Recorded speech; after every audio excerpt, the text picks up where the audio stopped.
So hello everyone, welcome you all to Defence Beast. मैं हूं आपका भाई, आपका दोस्त Alpha Kumar. And as you all know that the Defence Beast has come up with this free initiative to support your essay preparation for the 2025 CAPF examination. So as a part of essay program itself, this video will be the continuation of the theme that we are discussing right now, and the theme is the defense, security and the international relations. ठीक है, तो ये हम particular theme को अभी discuss कर रहे हैं और इस थीम के अंदर अभी हम लोग क्या डिस्कस कर चुके हैं। We have already discussed one of the most important internal security challenge of our country which is Naxalism.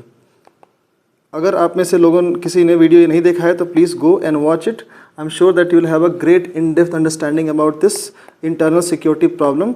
और ये बहुत प्रॉबल टॉपिक भी है इस साल आने के लिए, क्योंकि ऑफ कोर्स 3 से 4 साल हो चुके हैं। ठीक है, ये टॉपिक आया नहीं है और जिस इंटेंसिटी और स्केल का सिक्योरिटी फोर्सेस ऑपरेशन चला रही हैं, and as we are know that कि 31 मार्च 2026 ठीक है is the deadline set by the ministry of home affairs to completely eliminate this internal security menace from the geographical ठीक है land of our country. इसको ख़त्म करने के लिए हमारा ये टारगेट है, तो इसको ये बहुत इंपॉर्टेंट टॉपिक है, इसलिए please go and watch that particular video. ठीक है, तो हम लोग ये डिस्कस कर चुके हैं। अब आज क्या हमारा एजेंडा है? आज का हमारा एजेंडा होगा इंडो म्यांमार रिलेशनशिप को डिस्कस करना। ठीक है, तो ये हमारा दूसरा टॉपिक होगा in this particular theme that is defense, security and international relations। ठीक है, अब आते हैं कि भाई ये वीडियो का हमारा एजेंडा क्या होगा, मतलब इंडो म्यांमार स्पेसिफिकली रिलेशनशिप में हम क्या क्या डिस्कस करने वाले हैं। सो मैं एक बार आपको ये टेबल कंटेंट का दिखा देता हूँ।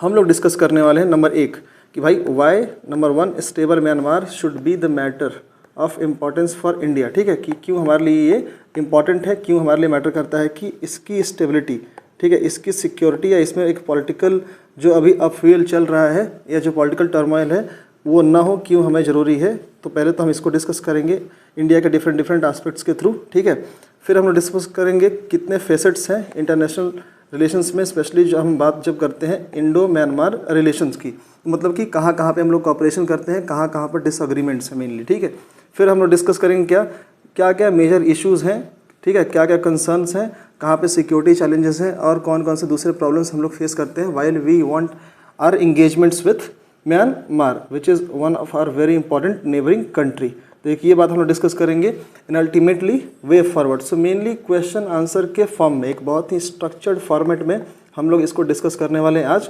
सो प्लीज़ पे योर अटेंशन। थोड़ा सा अगर कहीं और डिस्ट्रैक्टेड हो तो अपने अटेंशन को थोड़ा सा इधर ठीक है लाने की आप लोग कोशिश करो। It is going to be maybe some 1 hour long video. ठीक है, तो थोड़ा सा पेशेंस रखना। ठीक है, भागने की कोशिश मत करना। वी नो कि हम लोग रील जनरेशन की वजह से हमारा जो अटेंशन स्पैन है ना ये कम होता जा रहा है। ठीक है, तो उससे थोड़ा सा दूर रहेंगे। तो चलो अब हम इसको डिस्कस करते हैं आज क्या, इंडो म्यांमार रिलेशंस। ठीक है, तो ये बात हो गई कि एजेंडा क्या होने वाला है। फिर इसमें हम लोग क्या डिस्कस करने वाले हैं, हाँ ये देख लो थोड़े से, मतलब ये मैप्स इसमें इंक्लूडेड होंगे, कौन कौन से, जैसे से फॉर एग्जांपल चीन स्टेट कहाँ है, रखीन स्टेट कहाँ है, एक्ट ईस्ट पॉलिसी क्या है, क्यों इंपॉर्टेंट है हमारे ठीक है दोनों कंट्रीज़ के रिलेशंस के बीच में। देन अदर ये साउथ ईस्ट एशिया में इसका रिलेशन क्या है, सब मेकॉन्ग गंगा प्रोजेक्ट, ये सारी चीज़ें जो हम लोग इंडो म्यांमार का डिस्कशन के पार्ट में करेंगे। तो इसको करेंगे, कालादान प्रोजेक्ट के बारे में पढ़ेंगे, दिस स्मॉल ठीक है, ये गोल्डन ट्रायंगल है इसके बारे में पढ़ेंगे। तो ये सारे जो चीज़ें हैं ये ठीक है एक दूसरे से रिलेशन है इसका while we are studying the Indo Myanmar relationship. ठीक है, तो इसको हम लोग पढ़ने वाले हैं इन सारी चीज़ों को, इसलिए ये table of content in issues को हमें पढ़ना है। तो चलो शुरू करते हैं इंडो म्यांमार रिलेशंस। ठीक है, अब before I say anything else, सबसे पहले तो मुझे आपका ये कन्फ्यूजन क्लियर कर देना होगा कि जो फंडामेंटल क्वेश्चन है कि भाई मैंने सबसे पहले ये इंडो म्यांमार रिलेशन को ही दूसरे टॉपिक में क्यों चुना। ठीक है, ये सबके पहले दिमाग में आया होगा। तो चलो सबसे पहले थोड़ा सा रीजंस डिस्कस कर लेते हैं कि क्यों सबसे पहले इंडो म्यांमार रिलेशंस को ही मैंने चुना। ठीक, तो चलो पॉइंट नंबर 1, आप हमेशा ये वाई पार्ट आपको पता होना चाहिए until unless you have this clarity of thought कि आप जो पढ़ रहे हो उसकी कोई वैल्यू है कि नहीं। आप हमेशा एक सस्पेशन वाले मोड में ही जियोगे। ठीक है, तो इसलिए अच्छा है कि सबसे पहले आप जान जाओ कि भाई why Myanmar, why not any other country. ठीक है, on the very first instance itself. तो देखो म्यांमार पढ़ने का रीज़न सबसे पहले क्या है कि सबसे पहले तो अगर आप देखो कि you have been given indicative topics का एक लिस्ट आपके दिया गया है, कहाँ पे, सिलेबस में। CAPF का आप सिलेबस जाके खोलोगे तो आपको पता चलेगा कि वहाँ पे एक इंडिकेटिव टॉपिक्स का लिस्ट है और इन्हीं टॉपिक्स के बेसिस पे आपका एसे सोर्स किया जाता है। तो ये एसे में क्या लिखा गया है भाई, यहाँ पे वन ऑफ द जो इंडिकेटिव टॉपिक्स है उसको हम लोग बोलते हैं भाई, वहाँ लिखा गया है नॉलेज ऑफ सिक्योरिटी। ठीक, तो नॉलेज ऑफ सिक्योरिटी। अब नॉलेज ऑफ सिक्योरिटी से हमारे म्यांमार का क्या रिलेशन है? Of course we all know that it is one of our very important neighbouring countries. हम एक बहुत बड़ी लैंड बाउंड्री को एक दूसरे से शेयर करते हैं, और शेयर करते हैं तो हमारे पास चैलेंजेस भी बहुत सारे हैं लैंड बाउंड्री से रिलेटेड। स्पेशली अगर आप बात करो कि म्यांमार में जिस तरीके का पॉलिटिकल टर्मोइल, ठीक है, जो पॉलिटिकल क्राइसिस अभी है म्यांमार में, और उसकी वजह से जो भी इम्प्लीकेशंस हैं हमारी इंटरनल सिक्योरिटी पे, इंटरनल सिक्योरिटी को लेके जो भी इम्प्लीकेशंस हैं, तो बहुत इंपॉर्टेंट है कि हमें डील करना। और स्पेशली इंटरनल सिक्योरिटी जब हम अपने नॉर्थ ईस्टर्न, ठीक है, एक मिनट, नॉर्थ ईस्टर्न स्टेट्स के कॉन्टेक्स्ट में इस सिक्योरिटी चैलेंज के बारे में बात करते हैं, then again Myanmar becomes very important to study कि वहाँ पे अगर कुछ भी प्रॉब्लम होगी तो नॉर्थ ईस्ट डायरेक्टली अफेक्ट होता है। तो पॉइंट नंबर 1 कि भाई इंडिकेटिव टॉपिक्स में दिए गए हैं और म्यांमार के थ्रू हमारे सिक्योरिटी को लेके चैलेंजेस आते हैं, तो हमें म्यांमार को थोड़ा सा पढ़ लेना चाहिए। दूसरा पॉइंट क्या है भाई, ठीक है, कि दूसरा पॉइंट हम लोग क्यों पढ़ना चाहते हैं? ऑफ कोर्स दूसरा पॉइंट हम लोग इसलिए पढ़ना चाहते हैं क्योंकि आप देखो ये थीम क्या है, defence security and international relations.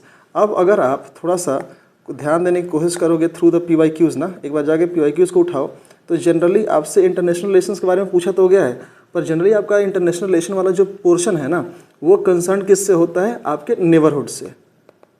Neighbourhood पे आपके ज़्यादा क्वेश्चंस आएंगे। आप जाके उठा के देखो 2015 में आपसे 2016 में मेरे ख्याल से इंडो नेपाल के बारे में पूछा गया है।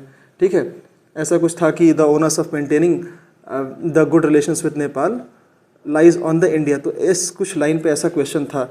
अगेन 2017 में मेरे ख्याल से जब उरी स्ट्राइक हुआ, ठीक है, तो उरी स्ट्राइक के बाद अगेन इंडो पाकिस्तान रिलेशंस के बारे में पूछा गया।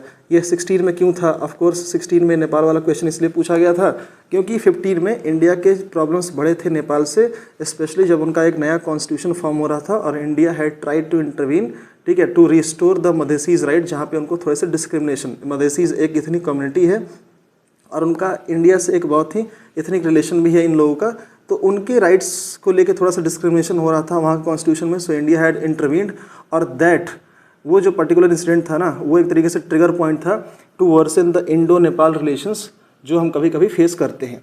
तो ये दो प्रॉब्लम्स थी। तो जब भी आप इंटरनेशनल रिलेशंस की बात करते हो ना, तो generally UPSC is concern about are neighbourhood, ठीक है, तो नेबरहुड के बारे में ज़्यादा क्वेश्चंस आते हैं।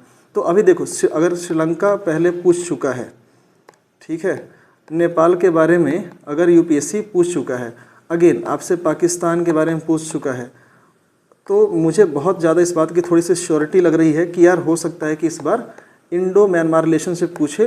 और स्पेशल कॉन्टेक्स्ट क्यों पूछे? क्योंकि वहाँ पे पॉलिटिकल क्राइसिस आई हुई है, ठीक है, जो अभी वहाँ की स्टेट काउंसलर थी आंग सान सू की, जो भी स्टेट काउंसलर थी ना, उनको अभी कू के थ्रू, जो मिलिट्री कू हुआ फरवरी 2021 में, उसके थ्रू इनको हटा दिया गया। एंड वहाँ पे अभी मिलिट्री जुंटा गवर्नमेंट है, और उसके वजह से हो सकता है कि हमारे पास जो इंटरनल सिक्योरिटी चैलेंज है, हमारे स्पेशली नॉर्थ ईस्टर्न स्टेट्स के ऊपर जो इंटरनल सिक्योरिटी चैलेंज है वो बढ़ गया है। तो ये एक रीज़न है कि हमें म्यांमार को पढ़ना चाहिए, स्पेशली नेबरहुड के कॉन्टेक्स्ट में जब पढ़ना चाहते हैं तो म्यांमार को हम लोग को पढ़ लेना चाहिए।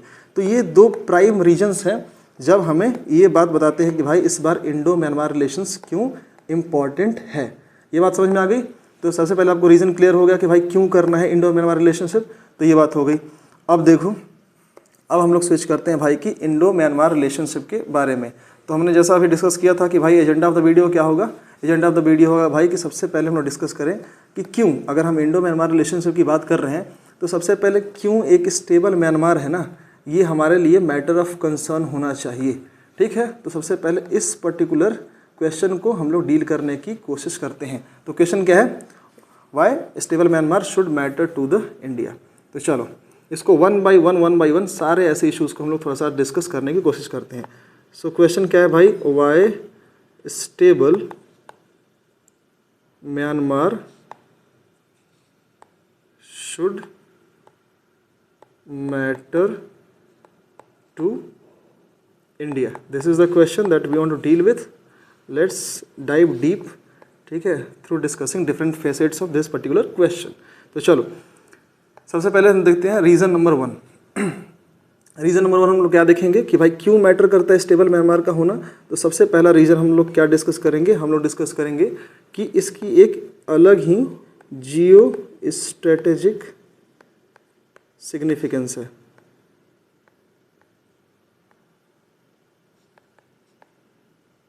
ठीक है, सो म्यांमार की जियो स्ट्रेटेजिक सिग्निफिकेंस है विथ रिस्पेक्ट टू इंडिया, इसलिए ज़रूरी है कि म्यांमार स्टेबल रहे. अब भाई जियो स्ट्रेटेजिक सिग्निफिकेंस क्या है, तो before we try to define this particular term, थोड़ा सा एक और टर्म को हम लोग जानने की कोशिश करते हैं, जिसको हम लोग क्या बोलते हैं भाई, जियो पॉलिटिक्स, पॉलिटिकल या जियो पॉलिटिक्स. ठीक, क्योंकि आप जब ये जानोगे तो इसी का जियो पॉलिटिक्स का ही एक सब थीम क्या है, जियो स्ट्रैटेजिक. इस देखो मैं बार बार इन वर्ड्स को मैं चाहता तो बिना डिस्कस किए आगे जा सकता हूँ, पर मैं आपसे थोड़ा डिस्कस करना चाहता हूँ कि जब आपको इन वर्ड्स की क्लैरिटी होगी ना, तो ये आपके एग्जामिनेशन जो शीट मिलेगा ना, वहाँ पे आप इसको रिफ्लेक्ट कर पाएंगे. Until unless you have good clarity on these words, आपको करना मुश्किल है इनको रिफ्लेक्ट वहाँ पे.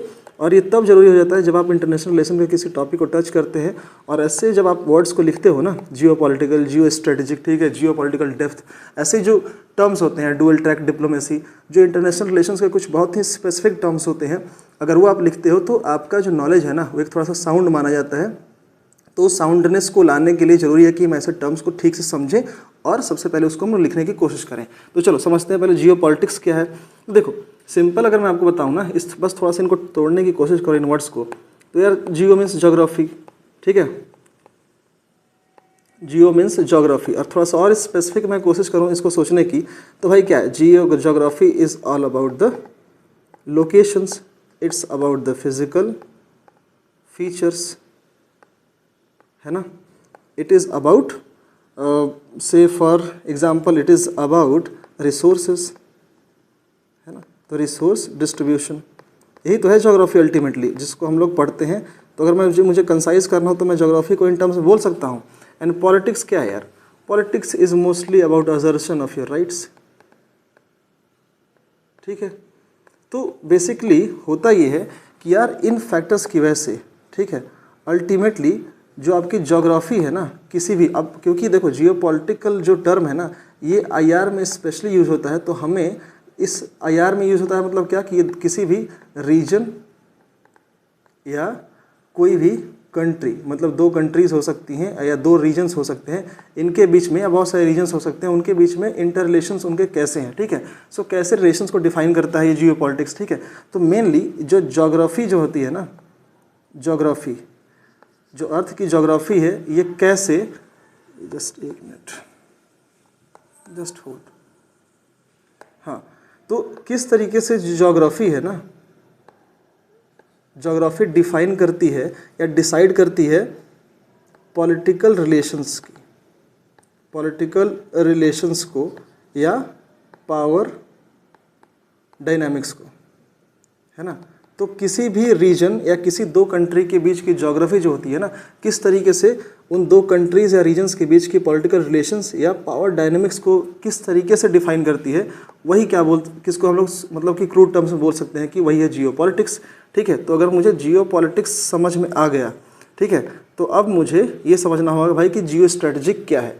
तो ऑफ कोर्स थोड़ा सा इसको और अगर हम लोग थोड़ा सा सिंप्लीफाई करने की कोशिश करें, सो again it is the geography, it is the geography which decides or which forces us to chalk out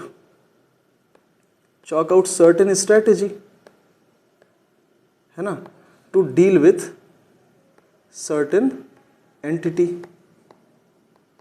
ठीक है, अब इस पर्टिकुलर कॉन्टेक्स्ट में एंटिटी क्या है हमारे लिए, म्यांमार है ना, और हमें पता है कि म्यांमार से हम लोग अगर ये इंडिया है और ये म्यांमार है, तो we are the neighbours, we share lot of, ठीक है, एक बहुत ही बड़ा एक लॉन्ग स्ट्रेच जो है लैंड बाउंड्री का हम लोग शेयर करते हैं, या ऐसी बहुत सारी चीज़ें हैं जो हम इससे शेयर करते हैं. They are our neighbours and ultimately it is the geography जो हमें एक तरीके से फोर्स कर रही है कि हम अपने एक ऐसी स्ट्रैटेजी को चॉक आउट करें जिससे हम अपने कॉर्डियल रिलेशंस को मेंटेन कर सकें एंड अल्टीमेटली दोनों कंट्रीज़ के बीच में पीस और प्रोस्पेरिटी स्टैब्लिश हो सके। तो ऑफ कोर्स यही है कि ज्योग्राफी किस तरीके से डिसाइड कर रही है कि हम कौन कौन सी स्ट्रैटेजी को चॉक आउट करें जिससे हमारे रिलेशंस अच्छे हो सकें। ठीक, तो ये बात समझ में आ गई कि जियो स्ट्रैटेजिक सिग्निफिकेंस का मतलब क्या होता है।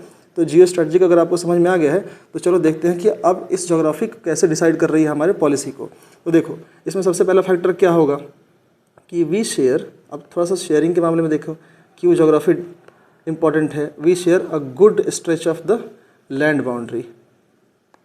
ठीक है, हम लोग एक लैंड बाउंड्री को शेयर करते हैं। इसकी स्ट्रेंथ, इसकी स्ट्रेच कितनी है? इसकी स्ट्रेच है अराउंड 1643 किलोमीटर्स। और ये कितने हमारे स्टेट्स को टच करती है? तो अगर आप देखो यहाँ पे, तो हम लोग देखें तो ये है हमारा म्यांमार। ठीक है, ये इसका पर्टिकुलर है चिन प्रोविंस म्यांमार का।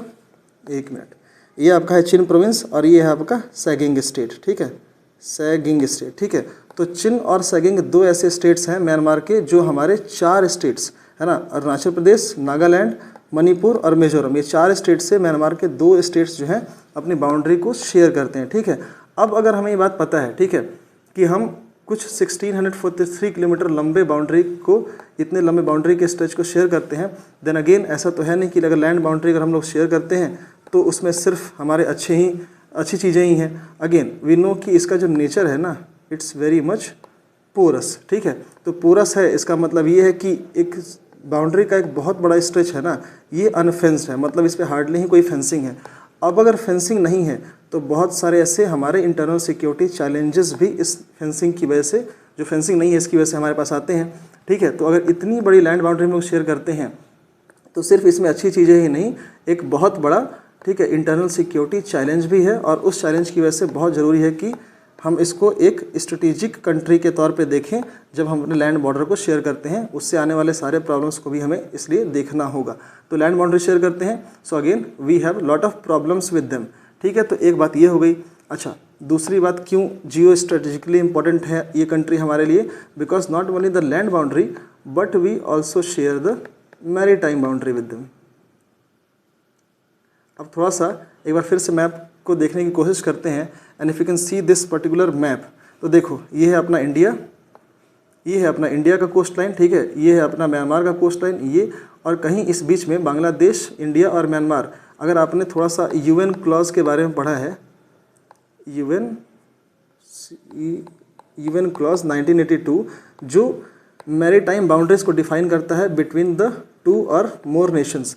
तो इस यूएन क्लॉज के थ्रू अगर हमारे पास एक दूसरे के पास, ठीक है, यहाँ पे इंडियन ओशियन में राइट्स हैं, तो इस राइट्स का मतलब, इन राइट्स का मतलब ये भी है कि कहीं ना कहीं जो रिसोर्स का डिस्ट्रीब्यूशन होगा इस पर्टिकुलर रीजन में, मतलब ओशियन में जो रिसोर्स डिस्ट्रीब्यूशन होगा, या इसी ओशियन में अगर मैरीटाइम सिक्योरिटी से रिलेटेड कोई चैलेंज आया, से फॉर एग्जांपल बहुत बार टेरर एक्टिविटीज़ के लिए इनका यूज़ होता है, इन ओशंस का। हमने देखा है कि किस तरीके से ओशंस का इंडियन ओशन में, मतलब अरेबियन सी को यूज़ करके 2008 में हमारे पास मुंबई अटैक हमारे यहाँ हुआ था। ठीक है, फिर अगेन ड्रग स्मगलिंग की बात होती है, आर्म्स स्मगलिंग की बात होती है। तो ये सारा चीज़ कैसे होता है यार?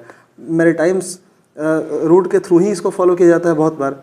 तो इसमें अगर रिसोर्स का डिस्ट्रीब्यूशन हो, या मैरीटाइम सिक्योरिटी हो, या मैरीटाइम बाउंड्री को लेकर डिस्प्यूट्स ही हो कोई, तो इन सारे केसेस में अगर हम म्यांमार से अपने रिलेशंस को, अगर हम म्यांमार से मतलब कि मैरीटाइम बाउंड्री को शेयर करते हैं, तो उस केस में बहुत इंपॉर्टेंट हो जाता है कि भाई ये हमारे लिए एक बहुत ही इंपॉर्टेंट जियो स्ट्रेटजिक सिग्निफिकेंस के लेकर कंट्री है। तो ये बात हो गई कि लैंड बाउंड्री हम शेयर करते हैं, हम मैरीटाइम बाउंड्री को शेयर करते हैं, इसलिए ये कंट्री हमारे लिए इंपॉर्टेंट है जियो स्ट्रेटजिकली। तीसरी बात कैसे कर लेते हैं भाई? तीसरी बात क्यों जियो स्ट्रेटजिकली इंपॉर्टेंट है? अगर आपको ये पता है कि चाइना, ठीक है, हिस्टोरिकली एक हमारे लिए क्या है, एक एडवर्सरी है। अगर हम राइट फ्रॉम 1962 जब हम कॉन्फ्लिक्ट में से इन्वॉल्व हुए, उसके बाद से हार्डली ही कभी ऐसा टाइम हुआ है when we have enjoyed the fruits of our relationship with the China. ठीक है, तो अगर ये हमें पता है कि ये एक प्रॉब्लमेटिक कंट्री है, तो अगर आप म्यांमार की जोग्राफिकल लोकेशन देखो तो Myanmar works as a buffer state between India and China. तो ये बहुत अच्छी बात है कि म्यांमार जिस तरीके से, अगर आप नेपाल की लोकेशंस को देखो यहाँ पे, ठीक है, ये आप नेपाल की लोकेशन को देखो specially in terms of the India's relation with the China, तो आपको ये बात पता चलेगी कि भाई किस तरीके से म्यांमार हमारे बीच में, अगर चाइना के बीच में बफर स्टेट है, तो वहाँ पे हमारे लिए एक सिक्योरिटी कंडीशन उतनी ज़्यादा नहीं है, क्योंकि जहाँ भी हमने चाइना से अपने बॉर्डर्स को शेयर किया है, ठीक है, अगर आप देखो इस बात को, जैसे ही देखो कि अगर हम जब बॉर्डर को शेयर करते हैं तो चाहे चाइना के टर्म्स में हमारे ये ईस्टर्न बॉर्डर हो, चाहे ये सेंट्रल बॉर्डर हो जहाँ पे हमारा उत्तराखंड और हिमाचल पड़ता है, चाहे ये ईस्टर्न बॉर्डर्स हमारे हो, ठीक है, तो वेस्टर्न, ईस्टर्न और सेंट्रल बॉर्डर्स, इन सारे ही बॉर्डर्स पे हमारे रिलेशंस बहुत ही एक तरीके से प्रॉब्लमेटिक सिचुएशन में है, क्योंकि हर जगह चाइना कहीं ना कहीं अपने टेरिटरी को क्लेम करता है, which is secured by our land, ठीक है, हमारे जुरिस्डिक्शन में जो आता है उसको ये हमेशा क्लेम करता है। तो ये एक पर्टिकुलर रीजन है कि एक बफर स्टेट का होना, जब म्यांमार हमारे और चाइना के बीच में एक बफर स्टेट की तरह वर्क करता है, तो वहाँ पर एक स्टेबल सिचुएशन का होना, जिससे कि फेवरेबल कंडीशन हो हमारे रिलेशंस के लिए इन टर्म्स ऑफ इंडिया से रिलेशंस विद द म्यांमार, तो बहुत ज़रूरी है कि ऐसे बफर स्टेट का हमारे कंट्रोल में होना, and if not control at least एक पॉलिटिकल स्टेबिलिटी होना, एक अच्छी सिचुएशन में म्यांमार का होना, एक स्टेबल म्यांमार का होना बहुत इंपॉर्टेंट है। तो अगेन उस नज़रिए से अगर मैं बात करूँ तो जियो स्ट्रेटजिक इंपॉर्टेंस किस तरीके से हमारे पास म्यांमार की एक बहुत ही इंपॉर्टेंट जियो स्ट्रेटजिक इंपॉर्टेंस है। तो अगेन बफर स्टेट है, ये बफर स्टेट है बिटवीन इंडिया एंड चाइना, तो अगेन उस मुद्दे से ये बहुत इंपॉर्टेंट है। चौथा एस्पेक्ट हम लोग क्या देख सकते हैं, चौथा एस्पेक्ट हम लोग देख सकते हैं जो बहुत इंपॉर्टेंट है कि इसकी जियो पॉलिटिकल सिग्निफिकेंस, जियो पॉलिटिकल सिग्निफिकेंस। अब कैसे, अगर मैं आपसे एक बात बोलूं, ठीक है, अगर मैं आपसे just give me some time, एक बात बोलूं कि म्यांमार, इसको थोड़ा सा ठीक से सोचने की कोशिश करना, Myanmar seats at the intersection of India's neighborhood first policy and Act East policy, ठीक है। तो क्या मतलब हुआ इसका भाई, इंटरसेक्शन, अगर मेरे को पता है कि इंडिया ने कोई पॉलिसी लॉन्च की है जिसका नाम है भाई इंडियाज़ नेबरहुड फर्स्ट, और आपको अगर पता है कि एक्ट ईस्ट पॉलिसी, तो ऑफ कोर्स इसमें कुछ कॉन्स्टिट्यूएंट्स होंगे, कॉन्स्टिट्यूएंट्स मतलब कि कंट्रीज़ होंगी जहाँ पे हम अपने रिलेशंस को सही करना चाहते हैं। तो अगेन अगर आप देखो कि दोनों ही कंट्री का, दोनों ही केसेस में म्यांमार एक बहुत इंपॉर्टेंट कंट्री है, चाहे हम एक्ट ईस्ट पॉलिसी के नज़रिए से बात कर लें, चाहे हम इंडिया के नेबरहुड टर्म्स में बात कर लें, क्योंकि अगेन अगर हम 1643 किलोमीटर्स का बॉर्डर शेयर करते हैं तो कहीं ना कहीं म्यांमार हमारा एक तरीके से नेबरिंग स्टेट है। और इंडिया नेबरहुड फर्स्ट पॉलिसी की अगर हम लोग बात करें तो ऑफकोर्स जितने भी टर्म्स हो सकते हैं, चाहे वो इकोनॉमिक टर्म्स पे हों, चाहे वो पॉलिटिकल टर्म्स पे हों, ठीक है, चाहे वो ट्रेड रिलेशंस को लेके हों, डिफेंस को लेके हों, सिक्योरिटी को लेके हो, इन सारे टर्म्स पे हम अपने नेबर्स के साथ एक कॉर्डियल रिलेशंस में रहना ही इस पर्टिकुलर, मतलब कि इंडियन नेबरहुड फर्स्ट पॉलिसी का अगर ऑब्जेक्टिव है, तो उस केस में म्यांमार बिकम्स वेरी इंपॉर्टेंट, और ये हमारे लिए एक बहुत इंपॉर्टेंट इम्पेरेटिव है to have a cordial relations with Myanmar. दूसरी बात कर लूँ अगर मैं कि एक्ट ईस्ट पॉलिसी, तो एक्ट ईस्ट पॉलिसी क्या है भाई, ठीक है, एक्ट ईस्ट पॉलिसी ये है कि हम इसके थ्रू अपने इंगेजमेंट्स को बढ़ाना चाहते हैं, इंक्रीज़ करना चाहते हैं with which particular region, Asia Pacific region, है ना, एशिया पैसिफिक रीजन।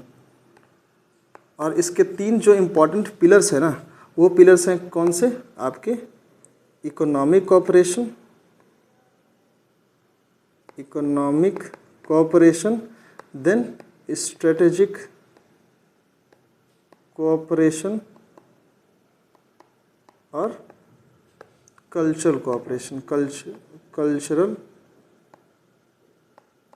कोऑपरेशन, ठीक है। सो इन तीनों पॉइंट का, अब चाहे इकोनॉमिक पॉइंट की मैं बात करूं तो चाहे यहाँ पे ट्रेड हो, चाहे इकोनॉमिक ट्रेड को फैसिलिटेट करने की बात हो, चाहे बिजनेस को बढ़ाने की बात हो, ठीक है, चाहे हम लोग और कनेक्टिविटी को इंफ्रास्ट्रक्चर प्रोजेक्ट के टर्म्स में अगर हम बात करने की कोशिश करें, ठीक है, ट्रेड एंड कनेक्टिविटी को बढ़ाने की बात करें, या आप मान लो कि इन्वेस्टमेंट की बात करो, तो इन सारे टर्म्स में, ठीक है, पूरे एशिया पैसिफिक रीजन से कॉर्डियल रिलेशंस बढ़ाना, जिससे कि साउथ एशिया, ठीक है, साउथ एशिया और पूरा एशिया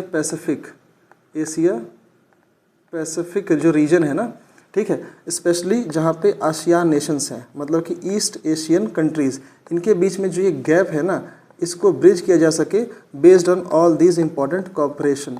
ठीक है, चाहे वो स्ट्रेटजिक टर्म में हो, चाहे इकोनॉमिक टर्म में हो, चाहे कल्चरल टर्म में हो। तो इन सारे टर्म्स के बेसिस पे हम एशिया पैसिफिक रीजन से थ्रू एक्ट ईस्ट पॉलिसी अपने रिलेशंस को स्ट्रेंथन करना चाहते हैं। इनफैक्ट यहाँ पे देख लो, स्ट्रेटजिक कॉपरेशन में क्या होगा भाई, डिफेंस से रिलेटेड जो मैटर्स हैं, है ना, जैसे डिफेंस से रिलेटेड मैटर्स क्या हैं, हम जापान से डिफेंस रिलेशंस हम ठीक कर रहे हैं। ठीक है, फिलीपींस को हम ब्रह्मोस मिसाइल एक्सपोर्ट कर रहे हैं, उसकी टेक्नोलॉजी को शेयर करते हैं।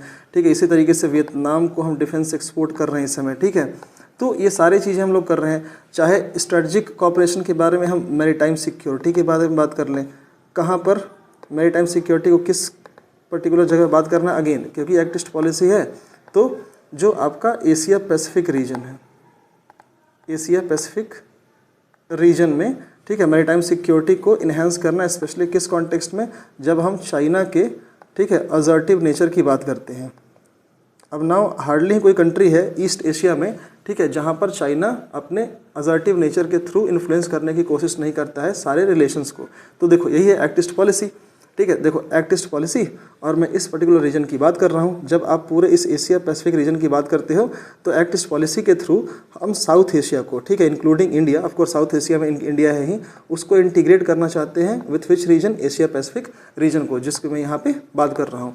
तो ये पर्टिकुलर हम लोग क्या पॉलिसी को यूज़ करना चाहते हैं। तो अब मैं बात करूँ, एक मिनट, हाँ, तो हाँ, मैं बात कर रहा था कहाँ पे, जियो पॉलिटिकल सिग्निफिकेंस की बात कर रहा था कि क्यों म्यांमार जियो पॉलिटिकली सिग्निफिकेंट है। और उसके से मैंने बोला आप लोगों से कि हाँ, एक मिनट, हाँ, मैंने बोला था कि Myanmar seats at the intersection, Myanmar seats at the intersection of the Indo, ठीक है, ये India neighbourhood first policy and act east policy के इंटरसेक्शन पे होता है। तो क्या अगर मुझे पता है कि अगर एक्ट ईस्ट पॉलिसी में और इंडिया नेबरहुड फर्स्ट पॉलिसी दोनों ही केस में म्यांमार का, क्योंकि भाई नेबरहुड है तो हमारा म्यांमार है, तो हमें नेबरहुड फर्स्ट पॉलिसी में उसको इंक्लूड करना पड़ेगा।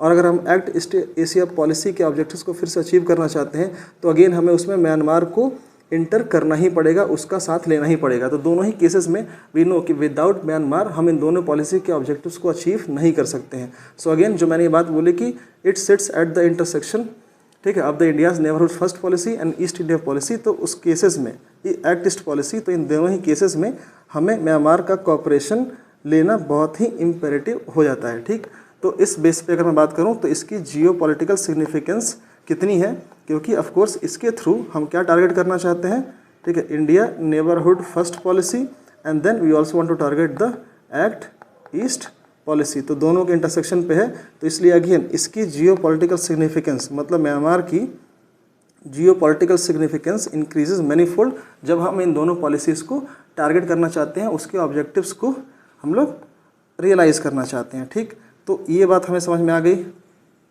इसमें एक पॉइंट और मैं लिख देता हूँ, इसकी जियो पॉलिटिकल सिग्निफिकेंस, जियो पॉलिटिकल सिग्निफिकेंस। ठीक है, तो देखो ये चार ऐसे पॉइंट्स हम लोग इसमें बात कर सकते हैं जब हम इसके जियो स्ट्रेटेजिक सिग्निफिकेंस की बात करें। तो नंबर 1 क्या है भाई, लैंड बाउंड्री हम लोग शेयर करते हैं, इसलिए हमारे लिए जियो स्ट्रेटेजिकली इंपॉर्टेंट है। दूसरा, हम लोग मैरीटाइम बाउंड्री शेयर करते हैं, इसलिए जियो स्ट्रेटेजिकली इंपॉर्टेंट है। Again it acts as a buffer state between India and China, so again it is important. And then it's geo political significance specially in the context of India's neighbourhood first policy and the act east policy. इन दोनों ही cases में इनके objectives को realise करने के लिए इसकी जियो स्ट्रेटजिक, मतलब कि इसकी लोकेशन की वजह से ये हमारे, ठीक है, फॉरेन पॉलिसी ऑब्जेक्टिव्स को अचीव करने के लिए बहुत ज़्यादा इंपॉर्टेंट है। तो ये 4 मेन इश्यूज़ हो गए, कब, जब हम बात करना चाहते हैं इसके स्ट्रेटजिक रिलेवेंस के लिए। ठीक, अब चलो दूसरा पॉइंट हम लोग बात करते हैं कि भाई क्यों एक स्टेबल म्यांमार हमारे लिए बहुत इंपॉर्टेंट है। तो दूसरा पॉइंट हम लोग लिख सकते हैं भाई कि सब रीजनल इकोनॉमिक कोऑपरेशन। तो म्यांमार हमें इसलिए भी ज़रूरी है क्योंकि सब रीजनल बेसिस पे हम इकोनॉमिकली एक दूसरे से कोऑपरेट करना चाहते हैं। अब देखो ये क्या है भाई, ठीक है, तो सबसे पहले इसको थोड़ा सिंप्लीफाई करने की कोशिश करते हैं भाई कि सब रीजनल क्या है, तब समझ में आएगा भाई इसमें इकोनॉमिक कोऑपरेशन का मतलब क्या है ना। तो अगर मैं समझाने की थोड़ी सी कोशिश करूँ तो थोड़ा सा इस मैप पे फोकस करूँ कि अगर सॉरी, अभी देखो कि अगर मैं बोलूँ कि भाई ये एक पर्टिकुलर रीजन है, ठीक है, इसको हम लोग बोल सकते हैं क्या, एशिया, ठीक है। अगर ये एशिया का रीजन है, ठीक है, तो ये एक क्या है, ब्रॉडर कोई है, ब्रॉडर जोग्राफिकल रीजन है, ठीक है। तो अगर ये एक ब्रॉडर जोग्राफिकल रीजन हो गया और यहाँ मैं थोड़ा सा स्पेशल कॉन्टेक्स्ट में बात करूँ भाई किसकी, साउथ एशिया की, है ना। तो ये साउथ एशिया अपना हो गया। And then if I try to talk about one other sub region, तो ये भाई हो गया क्या अपना, साउथ ईस्ट एशिया, ठीक है। साउथ ईस्ट एशिया हो गया और ये अपना हो गया साउथ एशिया, ठीक है। अब ये दो बातें मुझे पता है। अब अगर मैं इतना जानता हूँ और मैं अगर इतना भी जानता हूँ इस बात को कि भाई इंडिया के पास कुछ पॉलिसीज़ हैं, जिसको हमने अभी थोड़ी देर पहले जिसका भी जिक्र भी किया था भाई, कि हमारे पास एक है ना, एक्ट ईस्ट पॉलिसी, ठीक है। उसके बाद अगर मुझे ये भी बात पता है भाई कि India is also part of an institution called the BIMSTEC, ठीक, bay of Bengal multi sectoral technical and economic cooperation, मतलब कि इसमें हम बहुत सारे सेक्टर्स पे कोऑपरेट करते हैं, राइट फ्रॉम एनर्जी, चाहे सिक्योरिटी, इकोनॉमिक सेंस में, सिक्योरिटी के सेंस में, ठीक है, ट्रेड को कैसे फैसिलिटेट करना है, उसी तरीके से इन्वेस्टमेंट को कैसे ग्रो करना है, कल्चर टू कल्चर को कैसे थोड़ा सा ज़्यादा हम लोग वहाँ पे कर सकते हैं, कनेक्टिविटी कैसे इंश्योर कर सकते हैं, पीपल टू पीपल कॉन्टैक्ट कैसे इस्टेब्लिश करेंगे। सो मल्टी सेक्टर में हम एक दूसरे से कॉपरेट करना चाहते हैं थ्रू बिम्स्टेक, और उसका इंडिया एक बहुत इंपॉर्टेंट पार्ट है। तो अगर मुझे ये बात पता है, ठीक है, कि हम इन दोनों का हिस्सा हैं और इसके थ्रू हम अपने आप को, मतलब इंडिया एज अ कंट्री अपने आप को इकोनॉमिकली इंटीग्रेट करना चाहता है, किससे, साउथ ईस्ट एशियन रीजन से। उसका रीजन क्या है भाई, रीजन में भी वेरी वेरी डिफरेंट, ठीक है। जैसे बहुत सारे डिफरेंट रीजन्स हो सकते हैं, हो सकता है कि दोनों कंट्रीज़ के बीच में अगर मैं बात करूं तो दोनों कंट्रीज़ या दोनों रीजन्स के बीच में उनकी अपनी अपनी यूनिक स्ट्रेंथ होती हैं, तो उस बेस पे हो सकता है कि हम लोग कॉपरेट करने की कोशिश करें। हो सकता है भाई कि दोनों रीजन्स के बीच में कुछ कॉम्पिटिटिव, ठीक है, एडवांटेजेस हों, ठीक है। कॉम्पिटिटिव एडवांटेज का मतलब समझ रहे हो, से फॉर एग्जांपल अगर मैं दो ही, ठीक है, दो कंट्रीज़ का एग्जांपल लूँ, अगर मैं इंडिया को बोलूँ कि भाई एग्रीकल्चर की प्रेमेसी है भाई इस कंट्री में, है ना, एग्रीकल्चर का डोमिनेंस है, लार्जली हमारी एग्रीकल्चर इकॉनमी ही तो है। और अगर मैं बात करूं कि भाई वियतनाम का, अब मुझे अगर ये बात पता है कि वर्ल्ड में इलेक्ट्रॉनिक गुड्स को, ठीक है, मैन्युफैक्चर करने का एक बहुत ही इम्पॉर्टेंट ये हब है। स्पेशली अगर मैं बात करूं आज के एआई टेक्नोलॉजी की, तो उसमें सबसे बड़ा रिक्वायरमेंट एक अगर है तो उसमें है भाई सेमीकंडक्टर्स। अब मुझे पता है कि वर्ल्ड की one of the most important countries, sir जो कंपनीज़ हैं ना जो सेमीकंडक्टर्स को बनाती हैं, वो कहाँ पर हैं भाई, वियतनाम में। से फॉर एग्जांपल फॉक्सकॉन को तुम लोग को तो जानते ही होंगे, ठीक है। इससे इंडिया का नेगोशिएशन भी चल रहा है to establish a company here in our country. तो अगर मुझे ये बात पता है कि इतनी सारी चीज़ें हैं और कॉम्पिटिटिव एडवांटेज मतलब कि वियतनाम को इलेक्ट्रॉनिक्स में और हमको एग्रीकल्चर में है, तो दोनों बेसिस पे हम लोग कॉपरेट कर सकते हैं। इसी तरीके से और सारे जितने भी फैक्टर्स हो सकते हैं, मतलब दो सब रीजन्स के बीच में, एक साउथ एशिया के बीच में और एक आपका साउथ ईस्ट एशिया के बीच में, कि जिससे हम अपने इकोनॉमी को इंटीग्रेट कर सकें एंड अल्टीमेटली जो प्रॉस्पेरिटी हो ना वो दोनों रीजन्स में फ्लरिश कर सके। तो उस बेस पे हम एक दूसरे से कॉपरेट कर सकते हैं। रीजन्स बहुत सारे हो सकते हैं, जैसे दोनों सबकी सारे रीजन्स के अपने अपने मतलब कि यूनिक स्ट्रेंथ्स होते हैं, सारे रीजन्स के अपनी अपनी मतलब इकोनॉमिक एंड ह्यूमन रिसोर्सेज होती हैं। तो उस बेसिस पे हम लोग क्या करते हैं, हम चाहते हैं कि हमारी इकोनॉमी जो हो इंटीग्रेट हो जाए किससे, साउथ एशिया से, जिससे अल्टीमेटली इकोनॉमिक प्रॉस्पेरिटी दोनों जगह पे आ सके। अब अगर मुझे पता है भाई कि इस सबसे बड़े रीजन का, ठीक है, इस बड़े रीजन का ये सब रीजन के बीच में ये इकोनॉमिक कॉपरेशन करना है और हम इसकी बात कर रहे हैं तब जब हमें स्पेशल कॉन्टेक्स्ट म्यांमार का डिस्कस करना है, तो क्या हम इस कंक्लूजन पे आ सकते हैं भाई कि ये जो सारा काम है ना, एक्ट ईस्ट पॉलिसी के थ्रू या बिम्स्टेक के थ्रू अपने आप को इंटीग्रेट करना किससे, अपने आप को इंटीग्रेट करना साउथ ईस्ट एशिया से। तो ये सारा काम तब तक नहीं हो सकता until unless we have got good relations with Myanmar. तो ये बात समझ में आ रही है कि भाई म्यांमार की इम्पोर्टेंस, ठीक है, रीजनल इकोनॉमी को इंटीग्रेट करने में कितना ज़्यादा इंपॉर्टेंट है। क्योंकि ऑफ कोर्स अगर आप देखने की कोशिश करो तो ये देख लो, क्योंकि म्यांमार एक सिंगल कंट्री है जो ना सिर्फ आसियान का पार्ट है। अब अगर हम एक्ट ईस्ट पॉलिसी के थ्रू आसियान को हिट करना चाहते हैं, आसियान से कोऑपरेट करना चाहते हैं, या बिम्स्टेक के थ्रू ही हम बात करना चाहते हैं किससे, आसियान से, तो भाई एक सिंगल कंट्री है म्यांमार जो हमसे बॉर्डर भी शेयर करता है और ये आसियान का भी पार्ट है। इसी तरीके से ये बिम्स्टेक का भी पार्ट है। तो इस केस में अपनी इकोनॉमी को इंटीग्रेट करने का बहुत बड़ा एक ज़रिया है क्या, म्यांमार। तो हम उसको डिनाई नहीं कर सकते, उसको इग्नोर नहीं कर सकते हैं, ठीक है। तो अब यहाँ पे क्या है भाई, सब रीजनल समझ में आ गया। एक बड़े एशिया के रीजन में जितने छोटे छोटे सब रीजन्स हैं वो अपने बेसिस पे मतलब दोनों कोऑपरेट करके अगर किसी भी, है ना, इसका मतलब क्या है भाई, म्यूचुअल इंटरेस्ट को या किसी कॉमन गोल को अचीव करना चाहते हैं, या हो सकता है कि देयर में भी सम शेयर्ड चैलेंजेस। तो अगर ये दो रीजन्स, एक बड़े रीजन्स में इन चीज़ों को डील करना चाहते हैं, then it will be the sub regional. और यहाँ पे अगर मैं इकोनॉमिक की स्पेशल बात करूँ तो ऑफकोर्स यहाँ पे इकोनॉमिक इंटीग्रेशन की बात हो रही है थ्रू आसियान और एक्ट ईस्ट पॉलिसी के थ्रू। समझ में आ गई बात।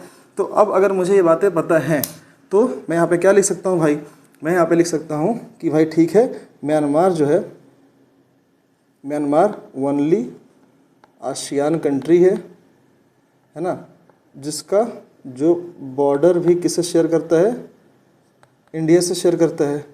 एक तो बात मैं यहाँ पे ये लिख सकता हूँ, इसलिए ज़रूरी है। प्लस में दूसरी इसकी इंपॉर्टेंट क्यों बढ़ जाती है जब हम सब रीजनल इकोनॉमिक इंटीग्रेशन करना चाहते हैं या कोऑपरेशन करना चाहते हैं, क्योंकि it is part of BIMSTEC. ठीक है, it is one of the very important element of act east policy. अब एक्ट ईस्ट पॉलिसी का एक और बहुत ही इंपॉर्टेंट कॉन्स्टिट्यूएंट है जिसको हम लोग क्या बोलते हैं भाई, मेकोंग, ठीक है, गंगा। एक मिनट, इसको थोड़ा सा इधर डिस्कस कर लेते हैं। ठीक है, एक्ट ईस्ट, मैंने बोला कि भाई एक्ट ईस्ट पॉलिसी का एक बहुत इंपॉर्टेंट कॉन्स्टिट्यूएंट जो है वो क्या है भाई, मेकोंग गंगा प्रोजेक्ट या कोऑपरेशन। ठीक है, MGC। अब ये MGC क्या है भाई, सिंपली एक्ट ईस्ट पॉलिसी का एक बहुत इंपॉर्टेंट कॉन्स्टिट्यूएंट है। थोड़ा सा MCG को भी देखने की बात करते हैं। ठीक है, अब देखो MCG क्या है, यहाँ देखो, इसको थोड़ा सा रट लेना, हो सकता है कि भाई ये कहीं फंस जाए आपके पेपर 1 में ही। ठीक है, तो भाई इस थोड़ा सा इसको याद रखना, लिम्का TV6 को। ठीक है, मतलब लिम्का मतलब क्या कि मेनली देखो इसमें 6 कंट्रीज़ हैं, इंडिया प्लस 5 आसियान कंट्रीज़। ठीक है, 5 आसियान कंट्रीज़ इसका हिस्सा है। अब ये हिस्सा क्यों है, क्योंकि भाई अगर मैंने मेकोंग की बात की और गंगा की बात की तो इसका सोल ऑब्जेक्टिव क्या है कि भाई मेकोंग अगर एक रिवर है और हमारे पास एक गंगा रिवर है, तो दोनों बेसिन्स में पड़ने वाले उन कंट्रीज़ और रीजन के बीच में कोऑपरेशन को इस्टेब्लिश करना। ठीक है, और डिफरेंट लेवल पे हो सकता है। किस किस लेवल पे हो सकता है ये cooperation, it may happen on the basis of culture level. ठीक है, इसी तरीके से कल्चर लेवल के बाद हम लोग बात करते हैं इसमें टूरिज़्म की, हम लोग बात करते हैं किसकी, ट्रांसपोर्टेशन की। तो इन सारे, इनफैक्ट इसमें एक और एलिमेंट आता है एजुकेशन की। तो एजुकेशन, टूरिज़्म, कल्चर और ट्रांसपोर्टेशन के बेस पे हम मेकोंग गंगा, मतलब ये 2 रिवर बेसिन जो मेकोंग और गंगा है ना, इसमें हम लोग कोऑपरेशन की बात करते हैं। इसमें देख लेते हैं ये सारी कंट्रीज़ हैं जिसमें ये देखो L मतलब यहाँ पे है, ये देखो लाओस, I मतलब इंडिया, M मतलब म्यांमार, अगेन CA मतलब यहाँ पे कंबोडिया हो गया, और T मतलब ये TV में थाईलैंड हो गया, एंड V मतलब वियतनाम हो गया। ठीक, तो ये 6 ऐसी कंट्रीज़ हैं जो एक दूसरे से कोऑपरेट कर रही हैं। एंड अगेन अगर मैं म्यांमार के स्पेशल कॉन्टेक्स्ट में बात करूँ, so Myanmar is very very special constituent of this Mekong Ganga cooperation. तो अगर मुझे फिर से एक्ट ईस्ट पॉलिसी के थ्रू मेकोंग गंगा में अपने कोऑपरेशन को इस्टेब्लिश करना है, then again Myanmar becomes very very important country to have cordial relation with. इतनी बात समझ में आ रही है। तो क्यों भाई सब रीजनल इकोनॉमिक कोऑपरेशन करेंगे, ये शायद मैंने रीजन्स लिखवाए। ठीक है, इसको लिख लेना, प्लस में इसका मेन बस टारगेट जान लेना भाई कि सब रीजनल इकोनॉमिक कोऑपरेशन का मतलब क्या है भाई। अल्टीमेट इसका पर्पस होता है रीजनल इकोनॉमिक इंटीग्रेशन। ये टर्म इसलिए मैं लिखवा रहा हूँ क्योंकि आप इसको अपने नोटबुक में लिख सको, ये आपके कॉपी में झलकना चाहिए। जब सब रीजनल इकोनॉमिक कोऑपरेशन जैसे टर्म लिखो, आप रीजनल इकोनॉमिक इंटीग्रेशन जैसे टर्म लिखो, और उसका रीजन क्या है, ये सारे रीजन्स जो मैं यहाँ पे हाईलाइट करने की कोशिश कर रहा हूँ। ठीक है, इतनी बातें समझ में आ रही हैं। तो भाई क्यों एक स्टेबल म्यांमार चाहिए, इसके हमने 2 एलिमेंट पढ़े, क्योंकि इसके जियो स्ट्रेटजिक एक तो सिग्निफिकेंस है, हमने इसको पढ़ा जियो स्ट्रेटजिक सिग्निफिकेंस क्यों है, और दूसरा पढ़ा भाई कि सब रीजनल इकोनॉमिक कोऑपरेशन के लिए भी हमें म्यांमार का साथ बहुत ज़रूरी है। ठीक, चलो अब इसमें पढ़ते हैं हम लोग तीसरा एलिमेंट। तीसरा एलिमेंट क्या हो सकता है भाई, बस गिव मी सम सेकेंड्स। हाँ देखो, तीसरा एलिमेंट क्या ले सकते हैं, क्यों हमें म्यांमार स्टेबल हो और ज़रूरी है, तो उतना स्टेबल म्यांमार हमें क्यों ज़रूरी है। देखो, तीसरा हम इसलिए सकते हैं भाई क्योंकि we want cooperation in regional security. अब अगेन म्यांमार यहाँ पे रीजनल सिक्योरिटी के कॉन्टेक्स्ट में भी बहुत इंपॉर्टेंट है। अगेन इस टर्म को हाईलाइट करो और ये कॉपी में आपकी आना चाहिए। रीजनल सिक्योरिटी, ठीक है, स्ट्रेटेजिक सिग्निफिकेंस, जियो पॉलिटिकल सिग्निफिकेंस, ठीक है, ये आपका सब रीजनल इकोनॉमिक, ये कॉपरेशन, रीजनल इकोनॉमिक इंटीग्रेशन, ये टर्म्स आने चाहिए आपके उसमें, ठीक है। ये बहुत थोड़े बहुत तो रिसर्च्ड है, तो इसलिए मैं बार बार इस पर हाईलाइट कर रहा हूँ कि ये आपके कॉपी में आएगा। आप इसको बार बार करके हाईलाइट इस तरीके से करोगे अपने कॉपी में, तो उसका एक इम्पैक्ट पड़ेगा, उसका डीप इम्प्रिंट पड़ेगा एग्जामिनर के माइंड में, and he will fetch you good marks, ठीक। तो चलो, रीजनल सिक्योरिटी के लिए म्यांमार क्यों इम्पॉर्टेंट है। अब वी नो कि भाई वी शेयर लैंड बाउंड्री, ठीक है, विथ म्यांमार, ठीक है। अब अगर लैंड बाउंड्री करते हैं हम लोग शेयर, तो बहुत सारे कॉम्प्लिकेशंस भी आते हैं। स्पेशली लैंड बाउंड्री हम लोग कहाँ पे शेयर करते हैं, अगर इफ़ आई नो कि भाई दिस, हाँ, अगर ये मैं थोड़ा सा इसको बात करूँ कि ये हमारा है क्या, नॉर्थ ईस्टर्न पार्ट, हमारे चार यहाँ पे अरुणाचल प्रदेश है, Nagaland, Manipur and then we have Mizoram, ठीक है। और 4 स्टेट से म्यांमार हमारा अगर शेयर करता है, और स्पेशली हम उन स्टेट्स की बात कर रहे हैं which are largely in restive state, ठीक है। रेस्टिव स्टेट का मतलब क्या है कि भाई कभी ना कभी किसी रीजन की वजह से यहाँ पे या तो वायलेंस या किसी टाइप का कॉन्फ्लिक्ट मोर और लेस, ठीक है, परमानेंट फीचर है हमारे इन पर्टिकुलर रीजन्स का, ठीक है। अब इसमें रीजन क्या है, क्यों इन कॉन्फ्लिक्ट्स होते हैं। देखो, एक तो भाई इंटरनल रीजन है, मैं क्या बात कर रहा हूँ, म्यांमार क्यों ज़रूरी है हमारे रीजनल सिक्योरिटी के लिए, याद रखना, ठीक है।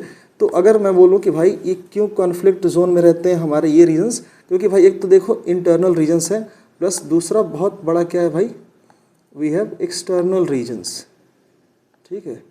इंटरनल देखो अगले बार हम लोग पढ़ेंगे जब मैं नॉर्थ ईस्ट सिक्योरिटी पढ़ाऊंगा ना, पर थोड़ा सा हाईलाइट ले लो, जैसे कि भाई वहाँ पे एथनिक, ठीक है, एथनिसिटी को लेके, ठीक है, बहुत ज़्यादा डीप रूटेड ट्राइबलिज्म का कॉन्सेप्ट पाया जाता है, डीप रूटेड ट्राइबलिज्म, ठीक है। एथनिक लॉयल्टी एक बहुत बड़ा वहाँ पे चैलेंज है, एथनिक लॉयल्टी, ठीक है। क्लैन लॉयल्टी एक बहुत बड़ा वहाँ पे थोड़ा सा चैलेंज है जब हम वहाँ के वायलेंस को स्पेशल कॉन्टेक्स्ट में देखते हैं। तो इमिग्रेशन, जो इलीगल इमिग्रेशन होता है ना, इमिग्रेशन, ये एक अगेन बहुत बड़ा चैलेंज है। तो ये सब तो है क्या, हमारे इंटरनल रीजन्स, क्यों हमारे जो नॉर्थ ईस्टर्न स्टेट्स हैं ना वो हमेशा रेस्टिव फॉर्म में रहते हैं। पर अगर मैं बात करूँ ना स्पेशली कि भाई ये रीजन्स क्यों रहते हैं, एक मिनट, हाँ, ये एक्सटर्नल फैक्टर्स कौन से हैं जो यहाँ के सिक्योरिटी को इन्फ्लुएंस करते हैं, तो लार्जली उसमें जो नाम आएगा ना, या तो कभी कभी आपका आएगा भाई बांग्लादेश, और यहाँ पे बांग्लादेश का मेनली कॉन्सेप्ट होता है जब आप इलीगल इमिग्रेशन के बारे में बात करते हैं एंड कुछ ट्रांसबाउंड्री क्राइम्स के बारे में बात करते हैं। पर जब आप म्यांमार के बारे में बात करते हो ना कि म्यांमार से यहाँ की रीजनल सिक्योरिटी कैसे इन्फ्लुएंस होती है हमारे नॉर्थ ईस्टर्न स्टेट्स की, तो फिर सिचुएशन थोड़ा सा ज़्यादा कॉम्प्लेक्स हो जाता है। और ये कैसे कॉम्प्लेक्स होगा, जैसे कि से फॉर एग्जांपल भाई पॉलिटिकल ऑफ विल है कहाँ पर, म्यांमार में, या पॉलिटिकल क्राइसिस जो है ये बहुत हद तक इन्फ्लुएंस करती है कि म्यांमार की वजह से हमारी सिक्योरिटी सिचुएशन किस तरीके से इन्फ्लुएंस होगी। अब देखो कैसे होगी, ठीक है। अगर आपको ये बात पता है कि रिसेंटली अगर मैं फेब 2021 की बात करूँ, देखो थोड़ा सा मैं स्ट्रेच कर रहा हूँ, होल्ड करना, समझोगे थोड़ा डीप में तो आज ही नहीं, आपके रिटन एग्जामिनेशन में नहीं बल्कि आपको इंटरव्यू में भी बहुत ज़्यादा हेल्प करेगा। तो इसलिए थोड़ा सा होल्ड करो, जब थोड़ा सा मैं स्ट्रेच करूँ तो थोड़ा सा होल्ड करो। म्यांमार तो ख़त्म हो ही जाएगा, पर ज़रूरी है कि थोड़ा सा एक इन डेप्थ अंडरस्टैंडिंग हो चीज़ होगी, ठीक है। तो अगर मैं बात करूँ कि भाई देखो फरवरी 2021 की, तो हमें पता है कि भाई this was a third time, ठीक है, थर्ड टाइम ये था जब कू हुआ यहाँ पर, ठीक है। किसके थ्रू हुआ भाई, म्यांमार मिलिट्री ने किया, म्यांमार मिलिट्री, या इसे हम क्या बोलते हैं, जो गवर्नमेंट फॉर्म हुई उसको हम जुंटा गवर्नमेंट भी बोलते हैं, या इसको हम लोग क्या बोलते हैं भाई, तत्मादा, ठीक, तत्मादा भी बोलते हैं म्यांमारीज लैंग्वेज में इसको, सॉरी मेरे ख्याल से चिन लैंग्वेज में इसको तत्मादा बोलते हैं, या जुंटा गवर्नमेंट। जुंटा मतलब क्या होता है भाई, ये कमेटी ऑफ लीडर्स है, मतलब कमेटी, जुंटा का मतलब committee of some military leaders जो लार्जली गवर्नमेंट के चार्ज में है, ठीक है। तो कमेटी ऑफ मिलिट्री लीडर्स को हम लोग क्या बोलते हैं, जुंटा। सो अगर if they are running the government so it will be the junta government. So it was in February 2021 जब वहाँ की जो स्टेट काउंसलर थी, है ना, आंग सान सू की, इनको, ठीक है, सत्ता से हटाया गया, इनको डिथ्रोन किया गया एंड अल्टीमेटली मिलिट्री गवर्नमेंट ने यहाँ पे रूल करना शुरू किया। अब मिलिट्री गवर्नमेंट जब भी हमने देखा है ना कि जब भी आंग सान सू की, क्योंकि भाई उनका डेमोक्रेटिक सेटअप होता है, जब भी वो स्टेट काउंसलर होती हैं, इन जनरल जो हमने 15 साल में देखा है, तो स्टेट काउंसलर जब भी हैं तो एक डेमोक्रेटिक गवर्नमेंट होती है। डेमोक्रेटिक गवर्नमेंट में it is very easy for us to have better relations and ultimately हमारे टेरिटोरियल जो सोवरेनिटी होती है ना, जो हमारी टेरिटोरियल सोवरेनिटी है, मतलब ठीक है, उसको बहुत ये इस गवर्नमेंट के थ्रू हमें रिस्पेक्ट मिलता है। रीज़न क्या है भाई कि जो भी म्यांमार में ठीक है इंसर्जेंट ग्रुप्स हैं, मतलब मेनली जो हमारे नॉर्थ ईस्ट के इंसर्जेंट ग्रुप्स हैं, बहुत सारे जो आर्म्ड इंसर्जेंट ग्रुप्स हैं, ठीक है, जिनमें बहुत सारों का मोटिव है कि भाई नॉर्थ ईस्ट के कुछ पार्ट को साइड करके एक इंडिपेंडेंट स्टेट को इस्टेब्लिश करना। So what they would do, they would carry out their violent activities in our north east, और नॉर्थ ईस्ट में वॉलेंट एक्टिविटी करने के बाद ठीक है they will fled to Myanmar, ठीक है, और ये एक तरीके से बहुत ही ब्रीडिंग ग्राउंड बन जाता है हमारे नॉर्थ ईस्ट की सिक्योरिटी को लेके कि they will come here, they will do, अपने नॉर्थ ईस्ट में ये लोग अपनी वॉलेंट एक्टिविटी को करेंगे, सेना पे अटैक करेंगे, then ultimately they will flee because the border is very much porous. पर जब भी आंग सान सू की गवर्नमेंट रहती है ना, उस समय जनरली होता है कि हमारी ठीक है सिक्योरिटी कॉन्टेक्स्ट में थोड़ा हमें सपोर्ट मिलता है। पर जब भी ये आप देखोगे एक ट्रेंड कि जब भी म्यांमार में ना जुंटा गवर्नमेंट आती है तो again that support becomes week, है ना, और अगेन जो म्यांमारी सॉइल है ना वो इंसर्जेंट्स के लिए एक बहुत ही इम्पॉर्टेंट, जो हमारे नॉर्थ ईस्ट के इंसर्जेंट्स हैं इनके लिए बहुत इंपॉर्टेंट एक तरीके से ब्रीडिंग ग्राउंड बन जाता है कि आप जाके म्यांमार के सॉइल को ठीक है आप यूज़ कर सको to carry out the armed ठीक है एक्टिविटीज़, मतलब violent activities in our north east. और इसकी वजह से हमारे नॉर्थ ईस्ट सिक्योरिटी बहुत ज़्यादा ठीक है कॉम्प्रोमाइज़ होती है इस पर्टिकुलर रीजन की वजह से। तो जो भी पॉलिटिकल स्टेबिलिटी है, इनस्टेबिलिटी जो है म्यांमार में, वो भी एक बहुत बड़ा रीज़न है हमारे रीजनल सिक्योरिटी के लिए।